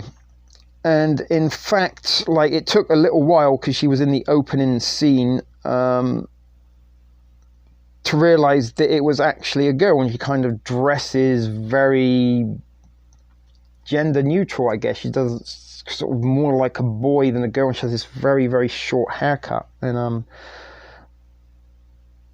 I don't really know if you can see her here, but there she is. She kind of has this, like, looks like a boy, dresses like a boy, wears these kind of bizarre little kind of outfits with kind of like Doc Marten boots and little blazers. It's sort of ill-fitting, and sort of, I'm not saying it's wrong. She shouldn't, she doesn't have to be like glamorous or stuff like this. But there was also a scene in it where she kind of hooks up with this journalist, and she's kind of in her underwear, getting it on with this guy, and it's like, put your clothes on, darling. We don't need to see that. And she had like no feminine physique whatsoever. It really did look like a guy wearing girls' underwear. She sort of had no boobs, no form. Again, many people have different shapes. We don't have to be Coke bottle, buxom blonde Pamela Anderson types.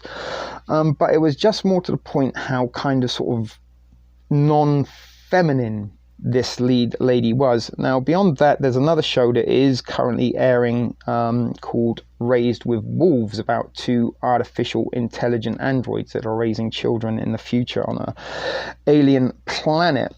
But what was very, very fascinating about this was that the android and this individual female character from Hard Sun look identical, like the same thing. And there's also a scene within Raised with Wolves where this female android is naked, and she has like, oh, she's an android, right? She's not a sex robot or anything, but she has no feminine features, and they look, as I said, like they could be twins, like a carbon copy of the individual. And sadly, I haven't got the best pictures at the moment. Here's sort of a little bit one of her. But it's just how similar these two females looked. That's a little bit of a close-up of her.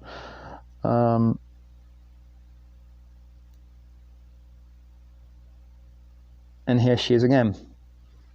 So she kind of has like this little sort of buzz cut thing, no boobs, no figures, nothing that looks remotely feminine. And there's just sort of like, you know, the programmatic reasoning behind this is to introduce us to kind of gender neutral kind of, you know, we hear about boys that are kind of growing boobs and they're getting too much soy. Is anyone paying attention? Say hello if you're still listening there, or if any of this is just nonsensical warbling and maybe I'm just on a little bit of a tangent myself as a result of the THC infused chocolate beginning to take its course. But this is what I'm trying to say, is they are kind of this sort of stereotypical look. Is this going to become a new stereotypical look? Is this sort of kind of how they want women to start to present themselves? And is this a desired image that they want? And, you know, we hear about all this kind of non-gender, gender neutral, non-binary kind of stuff that is being thrown around within the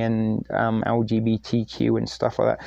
Hello, Alan Hab. So I do have people here. If or not this is making any sense to you at all, forgive me, but it was a little bit of an observation. As I said, within fiction, they are programming us one way or another, and is this programmatic imagery that is being put out there, monkey see, monkey do. People, oh, that girl, look at her, she's cool, she's all badass.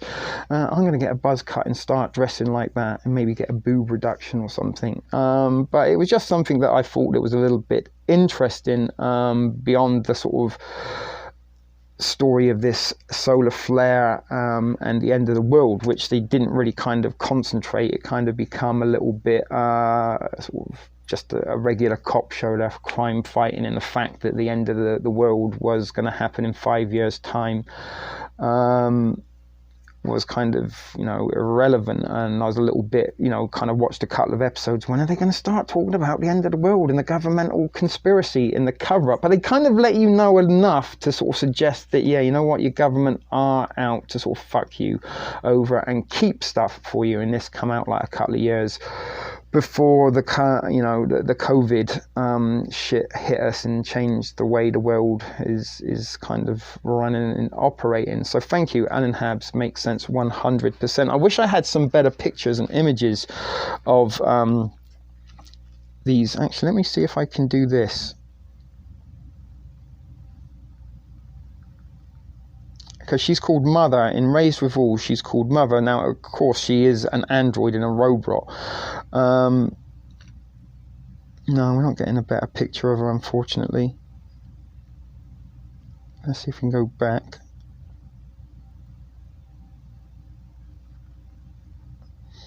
Female lead. See if we can get a better picture on the girl. Just so you can see the similarities. So there she is, right? This is the girl from, can you see that well enough? And you would be very, very mistaken to think that was a girl if you passed her immediately on the street or just walked by, and everything about her. And, you know, there's not anything that is remotely girly about her at all. And as I said, they put this sort of gratuitous love scene in it, and she was... No, that's the name of the character in Raised with Wolves. Mother's a good movie. I don't think I'm aware of that one. Have a nice day, Hoops. Always a pleasure to have you in the Thrift. The weed chocolate is kicking in, guys. I can confirm. And don't be a stranger, sweetheart. Glad to see that you are no longer imprisoned within the service industry chains. Yeah, it is a girl, Alan Habs. I mean, as I say, it's kind of an interesting show, but it wasn't as interesting as I wanted to be. I was more interested in the kind of conspiracy side of the story, in fact, instead of the sort of character development that sort of just went nowhere towards the end of the show. But there was kind of like this government secret black op organization that were involved, that had a startling amount of information and knowledge available to them, and were able to get away with a whole bunch of different things. But yes, Alan Habs, that indeed was a girl. And there you go, that's the kind of the two of them, and the guy is trying to look a little bit sort of like John Wick, Keanu Reeves, and they were both extremely like, you know, she isn't like, they try to make her very action tough girl. Look at me, I've got a knuckle duster and one of those extendable batons, because cops in England, they don't carry guns, right? Yeah, I will. I'm going to look it up. I've been watching a lot of stuff lately. As I said, it's been a little bit of a comfort zone for me, a little bit of something that I can actually control, except for the sort of content being shit. That's beyond me, but I can kind of deal with emotions and that kind of stuff a little bit better when I'm just in my little bubble of watching, you know, binge watching stuff. Mostly, I try to watch mostly comedies just because I like the laughter in the background. But there's been a few sort of drama series, this one in particular, that kind of drew my attention. Well, governmental conspiracy, end of the world, apocalyptic event. That sounds fascinating. But it was the female character that I found extremely, extremely bizarre. And I don't want to sort of seem like that male chauvinist. Yeah, bitches need to have big titties and hair. You know, women can be whatever they kind of want to be. But it just seemed that this was a very forced image, and kind of, as I said, they really, really tried to make this girl as though she was tough. She's like beating up guys. She's got a knuckle duster that she carries around in her baton, but she kind of, you know, like Angelina Jolie, she kind of plays those sort of feminine action heroes, and she's very good. She's almost kind of believable, you know, and she's dealing with guns and sort of being badass. You can believe it. But this kind of girl, like, no, you're just trying to make her cooler than she really is, and she sort of didn't even run properly, and the sort of way she held things and her fighting technique, you think, my God, you can just fucking twist her neck. She's not that special trained at all. But again, it is only a TV show and fiction, but they went to sort of so much trouble to make her look this way. They just didn't go to the trouble to make it that authentic in the delivery of how she kind of presented her badassery. It just was very uncomfortable to watch, as well as just watching her being uncomfortable. In this particular scene, you know, like, I'm a guy, a hot-blooded guy. I do find the female form attractive, but she was running around in a bra and panties, and it's like, seriously, put something on. I don't want to look at you right now. This is making me very, very uncomfortable. Heavy police presence though in Trafalgar Square. Yeah, I was watching a little bit of that earlier, and it is, you know, some of you will know I am a former bona fide certified football hooligan, and watching those streams in London today, there are a lot of hooligan boys and lads that are out on those front lines, and you've got to God bless the hooligans, because without them causing a little bit of aggro, I guess, down there, you know, peaceful protests are one thing, but, you know, they didn't peacefully protest against the Nazis in World War II, you know, they didn't sort of go out and just, hey, stop doing it, Adolf, it's not right. We've got some t-shirts made, Adolf, look, read the t-shirt. Can you just stop your attempts of world domination and killing Jews in the millions? That'd be great, because we did make these t-shirts. Could you stop it?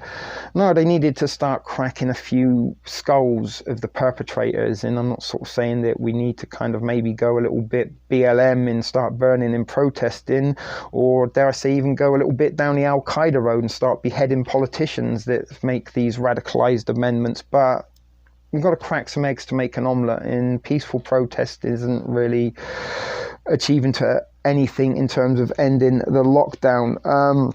But there were a lot of good football hooligans down there, and I did get a little bit, oh, go on, boys, because they were kind of having a little bit of argy-bargy and scuffling with the cops, giving them a bit of a push around, and you saw a little bit of fear in the cops' eyes, because again, cops in the UK, they don't get guns, so it's not like they can really shoot back on mobs.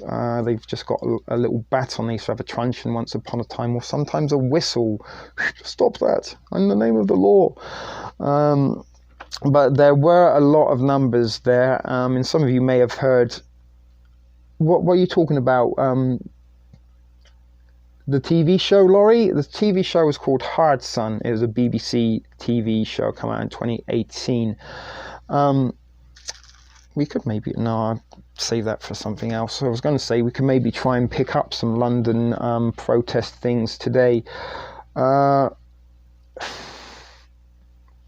Humanity needs to come together, Ali and Habs. I believe, we have too many divides, too many contributing factors in counterproductive protest, Antifa, BLM. If everybody was listening, just fucking get together and try to make a difference, or try to make our voices heard enough to tell those in power that we've had enough of this lockdown shit.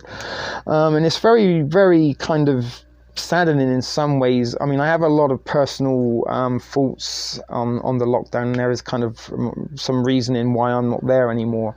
And if I'm not, I necessarily support what is going on at Queen. I mean, I support the need to end the lockdown, but I think what happened at Queen's Park become a little bit of an ego stroke fest, and possibly people looking to profit from fear and are not really necessarily leading the movement in the direction they should be, and are kind of leaving it more to maybe as a marketing demographic that we can target merchandise towards. But we do need to stop tyranny. Mankind should really be put into aside its differences to realize that we're not our enemies. The guys at the top in the elites, sorry, the weed is kicking in, sorry, but these are our enemies. We have a same enemy, and while we're distracted fighting each other, even with issues over who should wear a mask and who shouldn't wear a mask, this is dividing and distracting humanity from what we should really be paying attention to. There's also some interesting people that may or may not be behind the organisation down there at Queen's Park. I mean, I have actually no sort of proof or facts or anything, just a lot of opinions, and have been speaking with a few people sort of behind the scenes about the goings on there. It does seem to be, there might be, dare I say, some Masonic influence. The spliff was good. Thank you. Yeah, the spliff was good. I forgot all about that. Spliff there. But same enemy, different narrative. Quite correct, Alan Habs. But forgot what I was saying now. The weed is kicking in. Sooner or later, something's, they talk about drawing a line. The government keep crossing the line and rubbing it out and drawing a new line.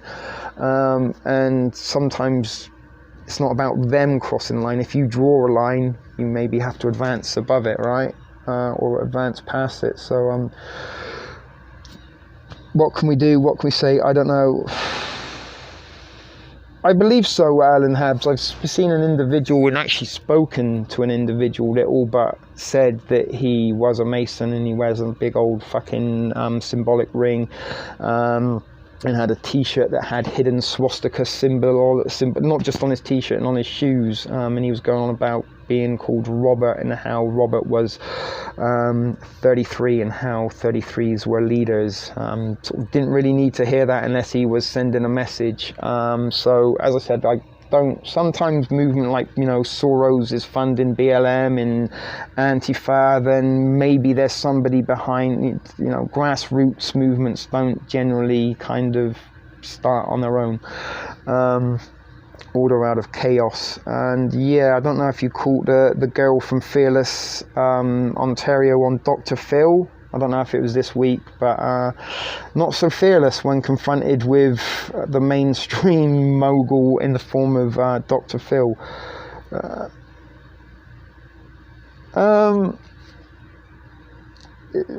it's who's behind it. It's who's behind it, and if people were kind of that there's never let a crisis go to waste, and there's always, in wartime you hear about profiteering and racketeering. Now, for example, selling t-shirts to $30 a top a time to people who've been out of work for months and months and months and don't have a regular income isn't really stopping the lockdown, right? And even these little kind of cards that they sell, they're placebos, right?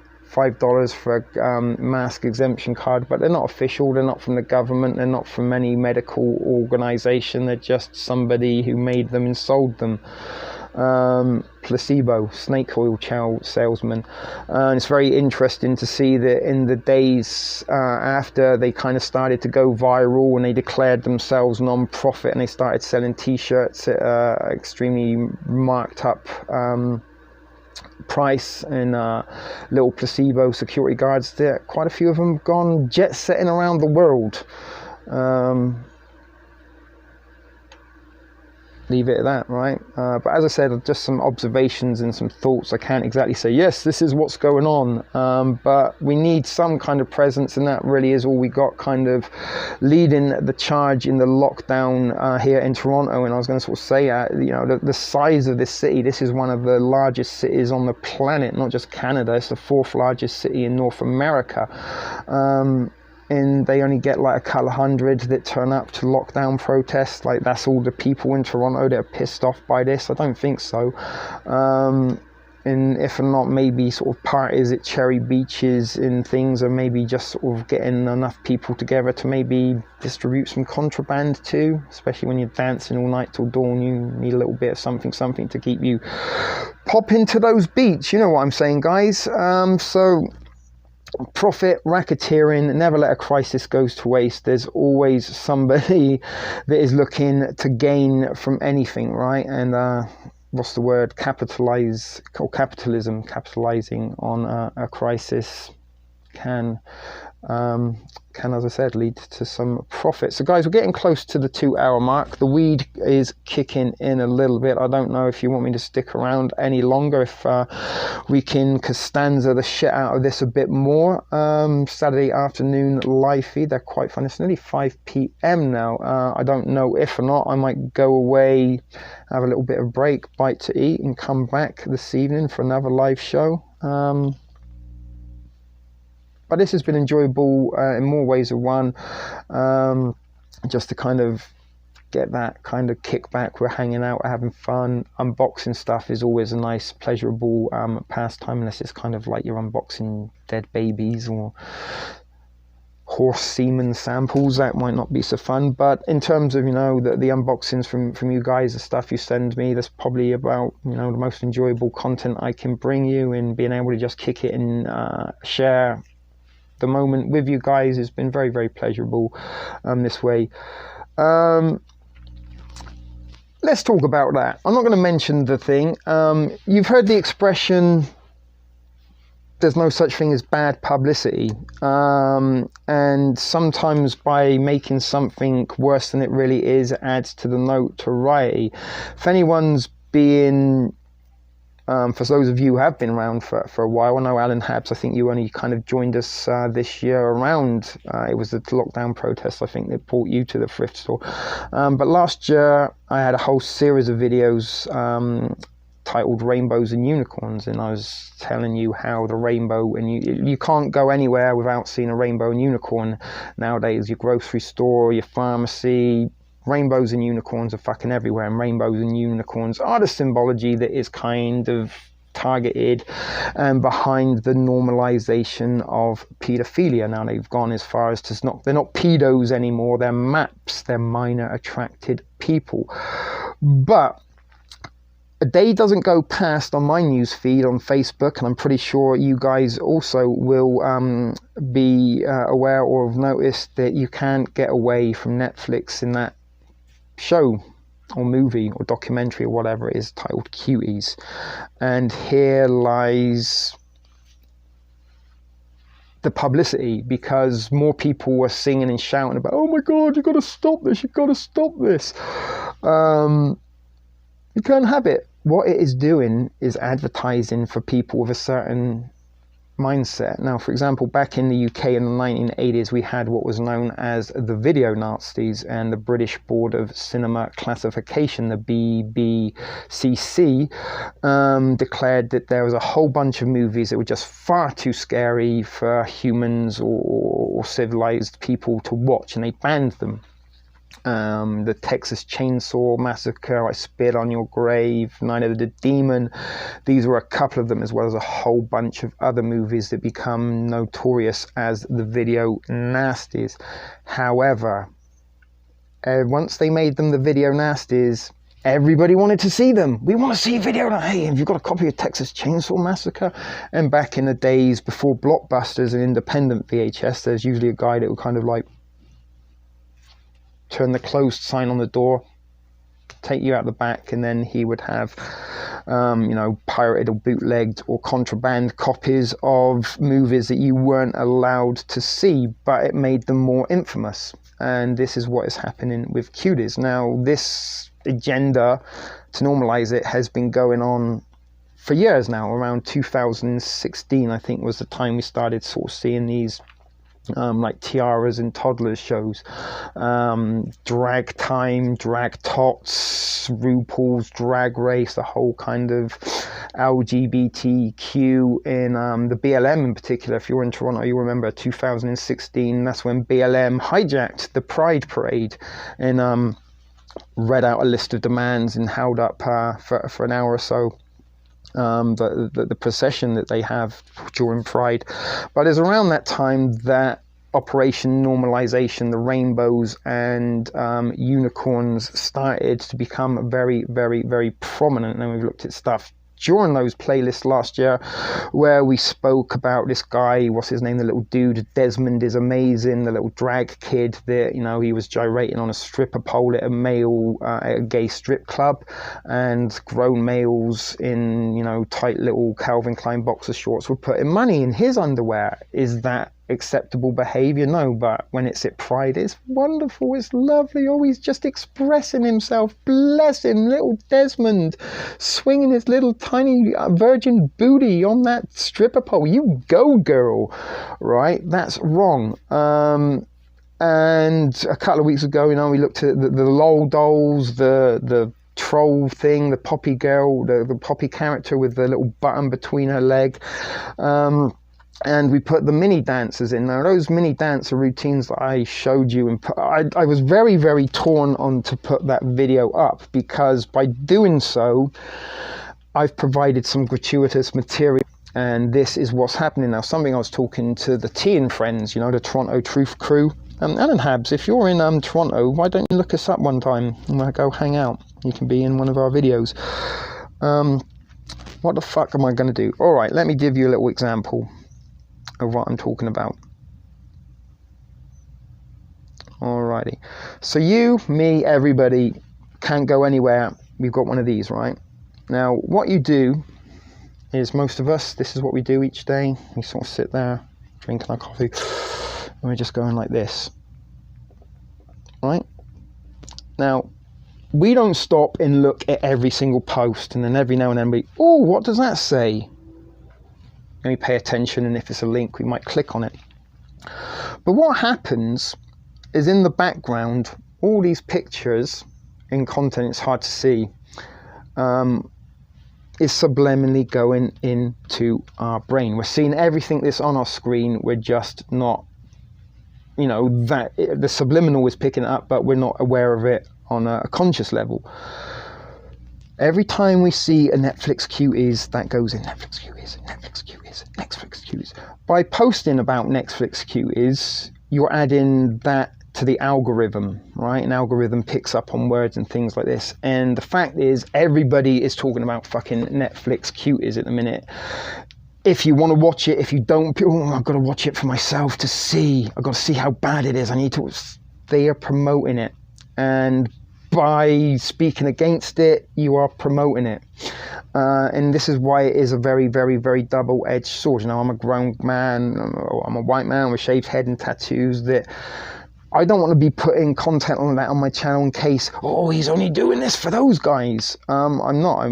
I'm doing it because I want to raise awareness. And this time last year, I was raising awareness on the rainbows and unicorns in a time when you couldn't go on your news feed and every third fucking post was about Netflix cuties. Now, Netflix cuties isn't the be-all and end-all of this. That is just the tip of the iceberg that they are pushing out there. And in doing so, this kind of people who may not, you know, they may be pedos, they may be maps, if you want to call them that may not go to the dark web or may not go to chat rooms, who may not, you know, kind of go in the seedy underbelly. Now all of a sudden, oh wait, cuties? There's an 11-year-old with her tits out? Okay, I can watch that. It's on Netflix. All right. This is like the Skinamax of the pedophile community. This is, you know, like the soft core for the pedos. And this is what they are doing. They are promoting it. Same thing, guys. Where is he? Trip. He's a boy. Back in the 1980s. Fast Times at Fairmont High. Do you know why we watched that movie? Not because Sean Penn was funny and ordered a pizza, because we saw Phoebe Cates' tits. And once we knew that her tits were in it, we went to see that movie. We watched Revenge of the Nerds, not because the nerds were funny and the lambdas were hilarious. No. We knew there was a scene where they were in the girls' locker room and we seen a little bush. Do you see what I'm saying, guys? The Cuties is promoting the fact that there is pedophilia content in there, and people who may not be willing to go down the dark, deep web in the Pizzagate kind of realms of things, but want to be mainstream, they now have their gratuitous imagery to watch. Desensitizing it, exactly. And something I've been also saying, maybe not so much on camera, but to people close around, is that we are creating the victim.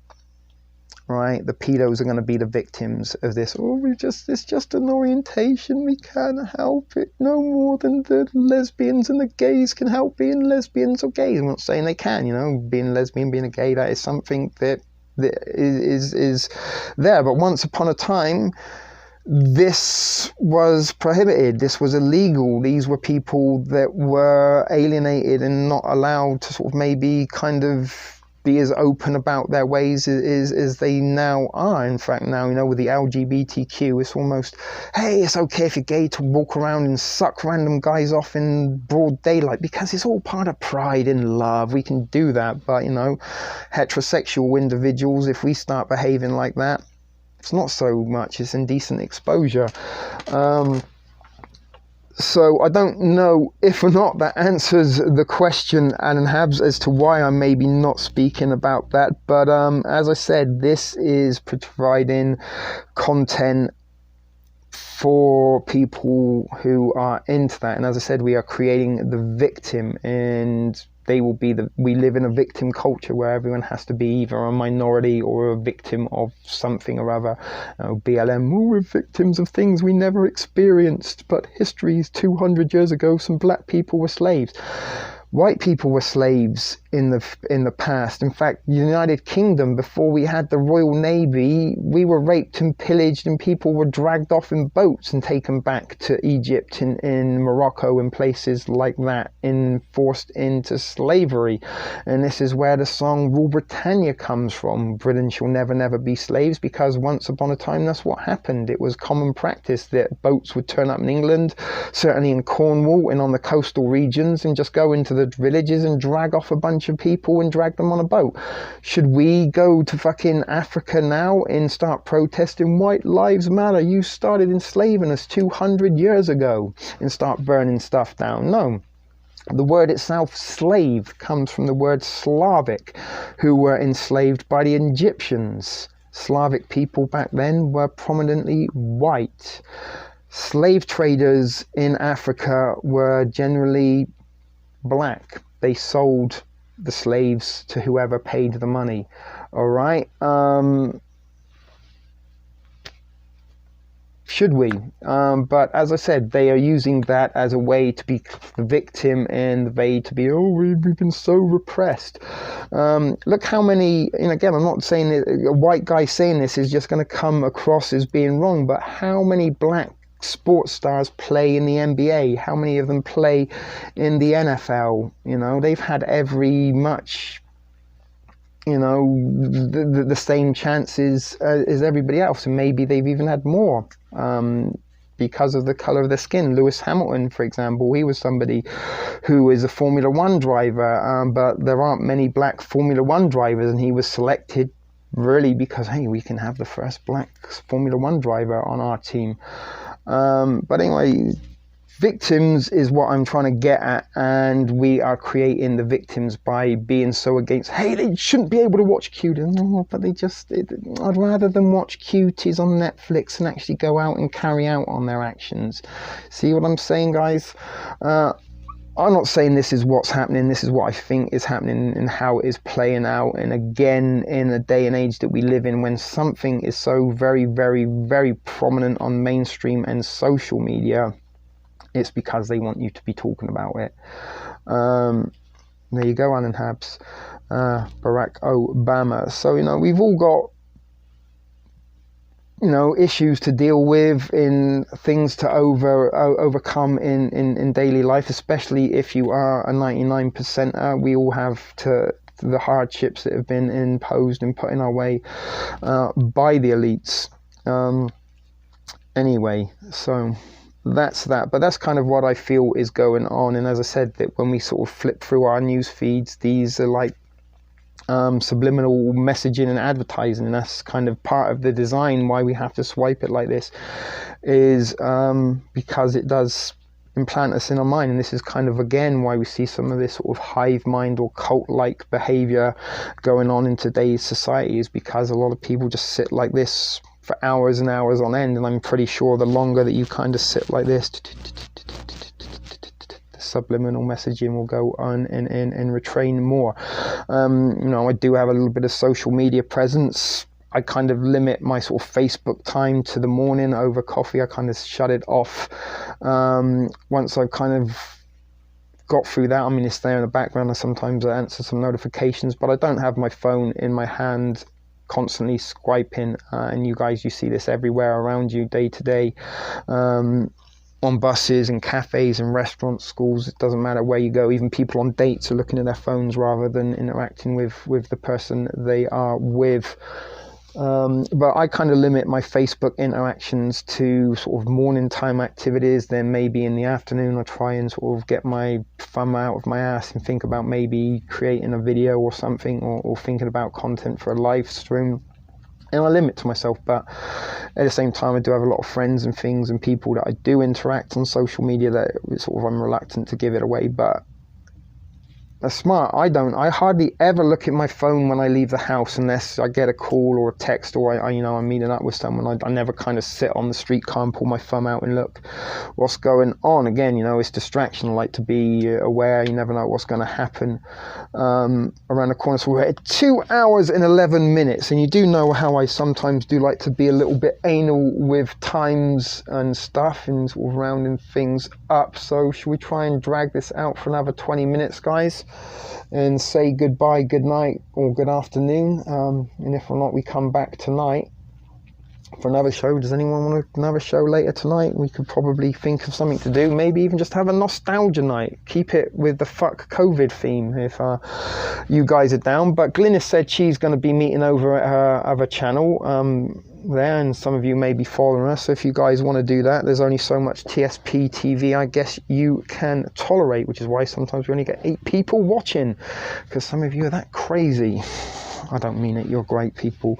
I don't have a call service, just a landline. Laurie wants to come back later. Well, that's all right, we could do that. Maybe I can pull some content out of my ass. Maybe we almost might have a game of shitty cards, something we haven't played in a while. It's just out of interest. There they are, the shitty cards. I've actually got a shitty card intro. Wait a minute, do I have it on here? Does anybody want to see if I've got the shitty card intro?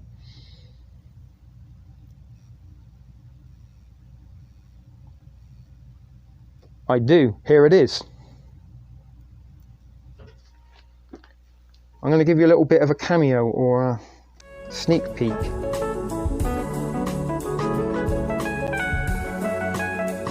Oh, what's going on?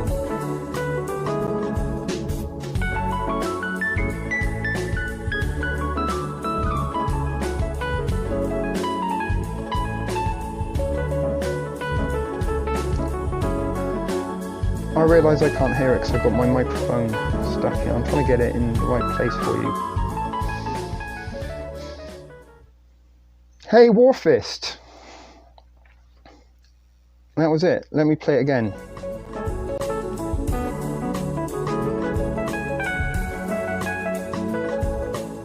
I just realised you can kind of see me in the background.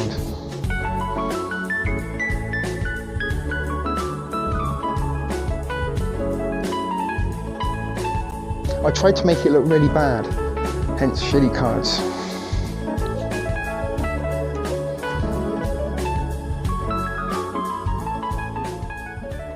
Alright, so let's get rid of that. Hope you guys enjoyed that. Warfist. Yeah, I'm doing all of this on my phone, Warfist. I have a computer in the background there that I'm kind of reading your comments off of like that. But I use my phone primarily for pretty much all of my videos, live streams and editing. I actually do have two sort of phones that help me kind of pull some of this stuff off. But I'm using an application called Prism, which some of you know that you can put little kind of cheesy effects like this in. If or not they... Come on, where are you? Damn you. I'm trying to get the tumbling turds.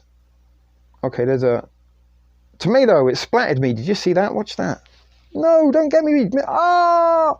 Brilliant. And there they are, the tumbling turds. Bless them. There's actually a puking turd as well. If that doesn't work. Where's the puking turd? Here he is. He pukes rainbows. Oh, I've got to find the face. There, can you see him? Brilliant. And there's also some scary... You see that? The skulls hit me on the head. So yeah, I do use my phone for all of this, Warfist. I meant to ask, are you somebody that's regular, that's changed your name, or are you a newbie, Warfist? Not that I'm being unwelcoming, and quite from it, I'm welcome. Hey, great, well, I'm glad to see somebody or a new name. But sometimes you guys do change and swap your names around, so I just didn't know if or not you were somebody that are familiar to us, or maybe you're a newbie. Welcome all the same, glad to have you here. The fingers you have used to dial are too fat. Please smash the dial now to receive a dialing wand.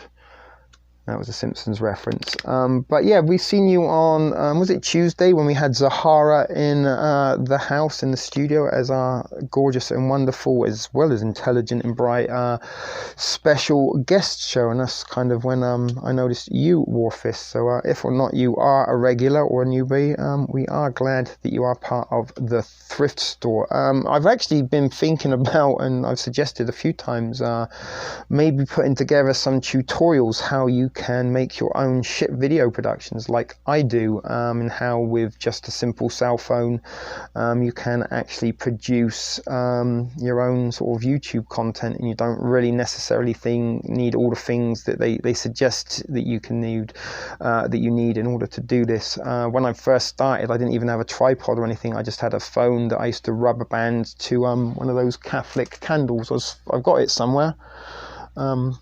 I can't find it. You know, the ones, they're kind of like the tool, and I just used to sort of use a rubber band to crudely sort of attach the camera, and that was how I sort of rotated and kept it in place. Oh, okay. So if yeah, Al is I don't watch so much Davy Crocco, but I do know that Al, bless her, she's a little bit of a Davy Crocco fangirl, but she's a very, very dear and close friend to the thrift store, and she is also always a very welcomed addition when she does join us. So yeah, we love Al. She's good people. So we're glad that you are part of that little sort of extended sort of umbrella of what I like to call honest truthers, or realists. Actually, there's something Al and myself were talking about a little while ago when she was a guest on this show, that we should maybe get away from the truth community and the truther title, and maybe rebrand ourselves. Crying Hippie, welcome buddy, as realists, because that's what we are. We like to see things as they really are, and like to try and sort of provide you with what we consider real information, and rather than being competitive or maybe gang or cult-like in your viewing habits, maybe, you know, just trying to have a network of people that are trying to be on the same page and bring you as much information as we can, because, you know, not one pair of eyes can see everything, and the more eyes and ears we have, the more we hear, the more we see, and then the more mouths that can spread that information, and then those guys that hear it can spread it. This is how we get our message out, and that's kind of why sometimes I get a little bit despondent when I see, you know, I don't get as many views as possibly I should for a channel of the amount of subscribers that I got. And then, you know, sometimes when I sort of look at my analytics and see that no one's really sharing my content, you know, the message stops with you. If you think the information is of importance, either, you know, retell that information to as many people as you can, or try to share this information, because that's how the word gets out, guys. No one's gonna, you know, YouTube aren't gonna put this, hey, watch this guy TSP TV, he's made some Pruno, he's just at a bar of weed chocolate, but they will push the likes of I don't even know their fucking names, these nonces and ponces who are the top trending YouTubers now, that are all a little bit sort of transsexual and non-gender and something. Yeah, I agree, and I've often said that the truth community in itself, and sort of like that 9/11 truth community, and, you know, 9/11 is an inside job, all those people were funded kind of in the way that BLM had been funded, and that was kind of a targeted, controlled opposition to kind of control what the truth community seen, and kind of try to provide a controlled opposition version of the official narrative.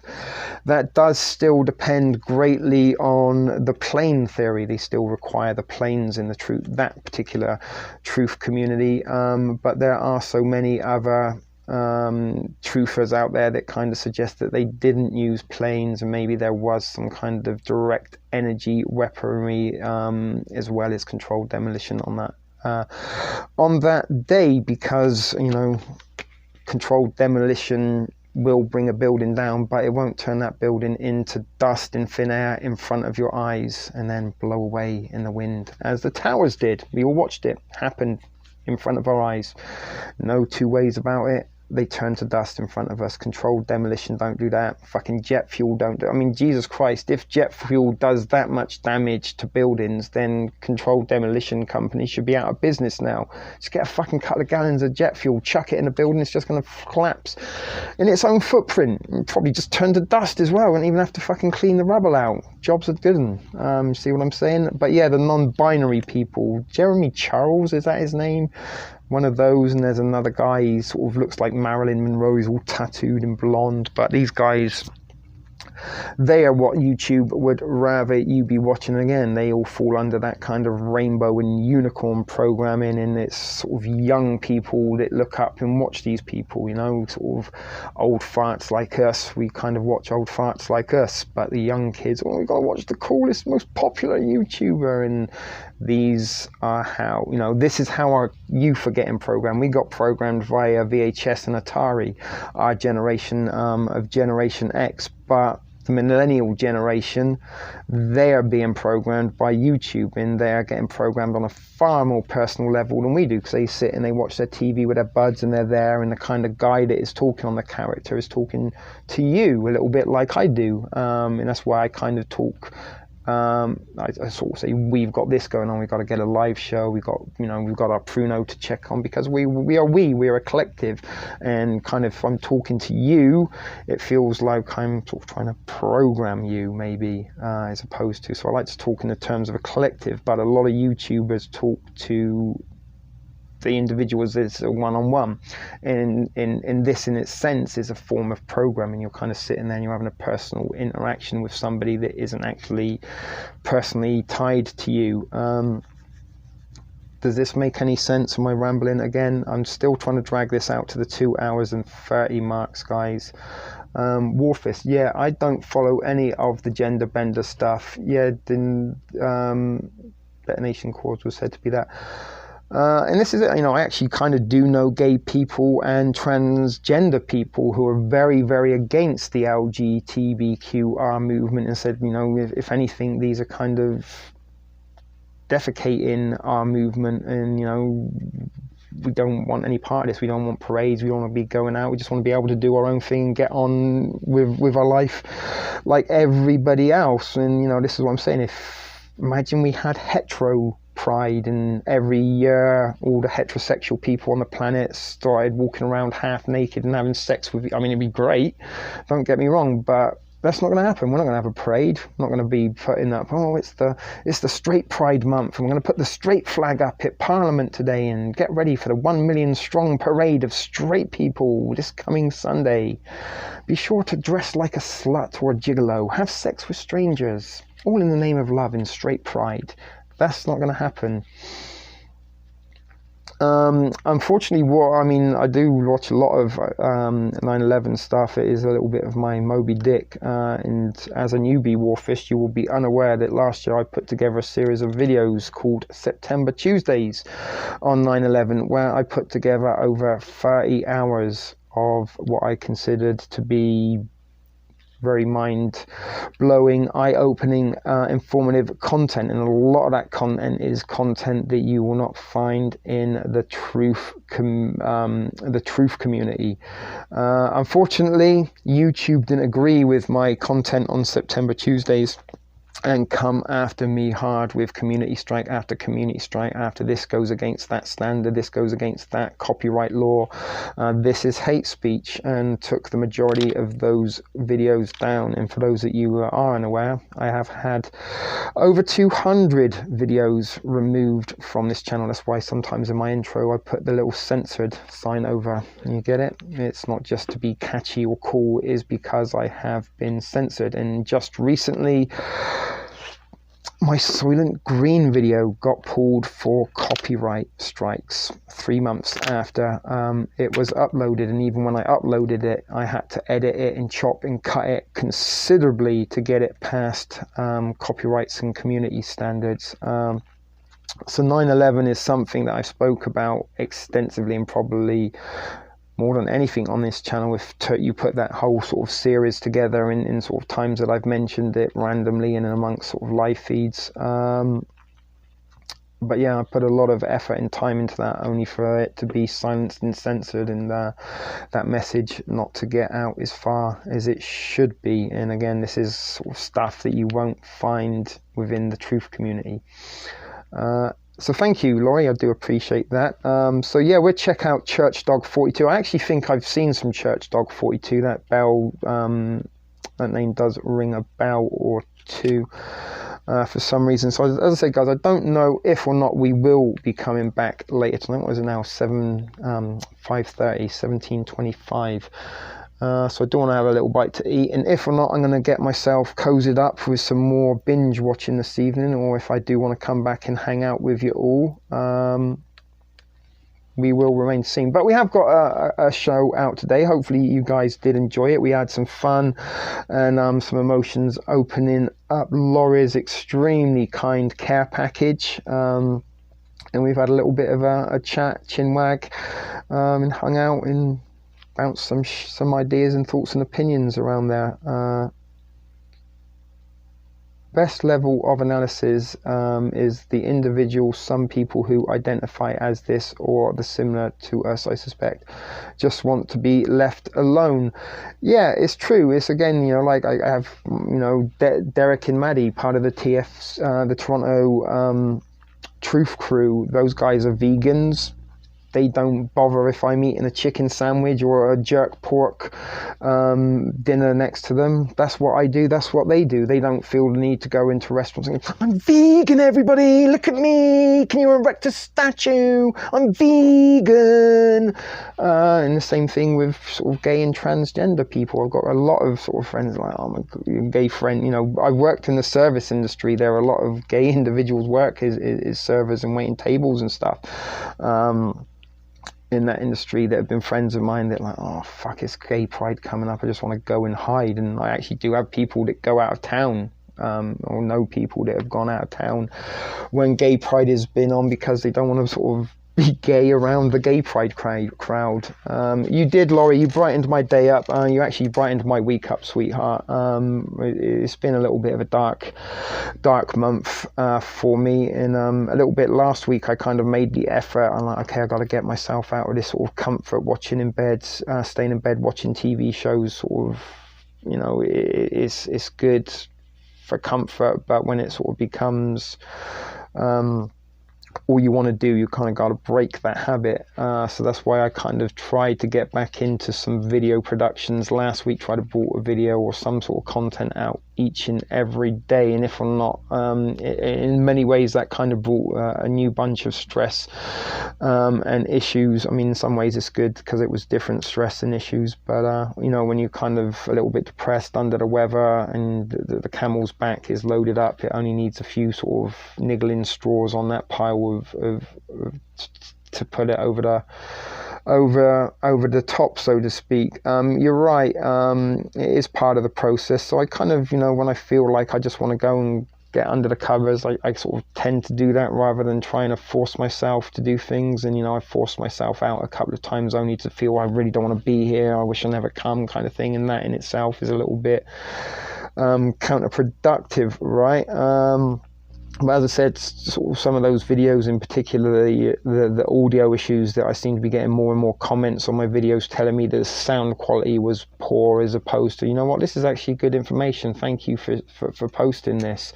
That in itself kind of was just sort of, when you're trying to pick yourself up, is something that's knocking you back down. So that's kind of why I sort of did a couple of shows Monday, and I promised Zahara we were going to do a guest show, so we did that on Tuesday.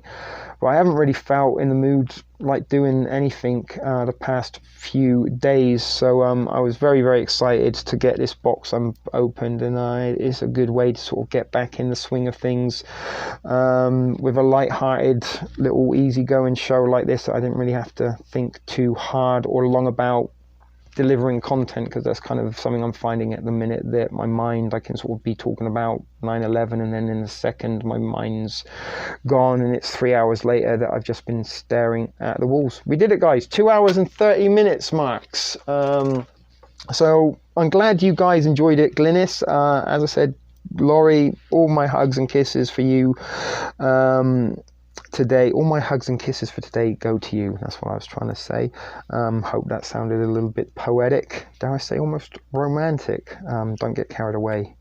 I'm not looking for girlfriends or anything, or even a wife, although maybe a Canadian status could be acquired thus doing so. But guys, thank you so much for each and every one that tuned in today. Extra big welcome to you, Warhammer, for being a returning newbie. We always do like to get new people to the thrift store, because we feel as though we found another one of us. You know, there aren't many of us. There are only 8 watching now, although there are a few more thrift fams. Half the girls I've banged have been married, Laurie. I don't want to sort of brag, but it's very true. Unfortunately, your uncle TSP has always been the sort of guy that girls like to have fun with, but you're not really marriage material, and love don't pay the bills. If I'm gonna have to drive you places and pay for my own dinner, I don't really want to be with you. But as I said, we are wrapping this up now. Just joking with you, Laurie. Goodness gracious, I hope your husband, I'm guessing he doesn't watch and isn't aware that you send strange accented tattooed men lots of goodies in a box. But I do appreciate you for doing it, and I'm just joking. Your husband's a good guy. He's got a very good wife. Could almost be jealous of him, although probably not, because you do give him a little bit of a nag something. But as I said, Warfist, we are always glad when we find another one of us, because we aren't that many in number, and hope you stick around and become a regular here. That's it, guys. Let's wrap it up. Oh, you know what I got to do? Let's get my little outro thing in, ready to go. So guys, enjoy your Saturday. Watch out, just in case we do go live this evening. I'll try and let you know if I am, or if I don't, we might see you again Monday. So that being said, guys, few and far in between. I'm not sure what that was in reference to. I'll do a little quick, short and sweet thrift prayer before we round up. I think it would be appropriate today. So as you guys may or may not be aware, TSP is an atheist, but I don't believe that people should be persecuted or ridiculed for believing whatever it is they choose to believe in. And if you want to be a Christian, Islamic, Buddhist, Hindu, Sikh, pagan, that's entirely up to you. So I do ask the Force, for want of a better word of description of whatever creation or power to be you believe in, to give a watchful eye over us and to put its arms around us and guide us in the directions that we all need to go in. And we also thank it for bringing such wonderful humans such as Laurie and Glynis and Hoopdies and all the other guys and girls in here that have shown so much love and support for me, and have gone beyond the call of duty and expectations or requirements in order to bring such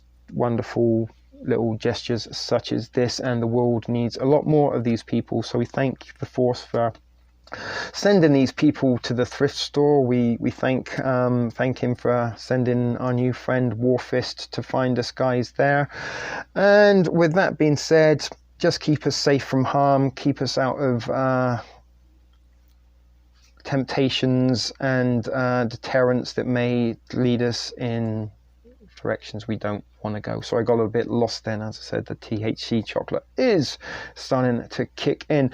So that being said, amen, namaste, may the Force be with you, Allah Akbar. Remember guys, be excellent to each other. This was TSP TV Live. This was brought to you by Shit Video Productions. We'll see you all again soon guys. Till then, remember to keep it thrifty.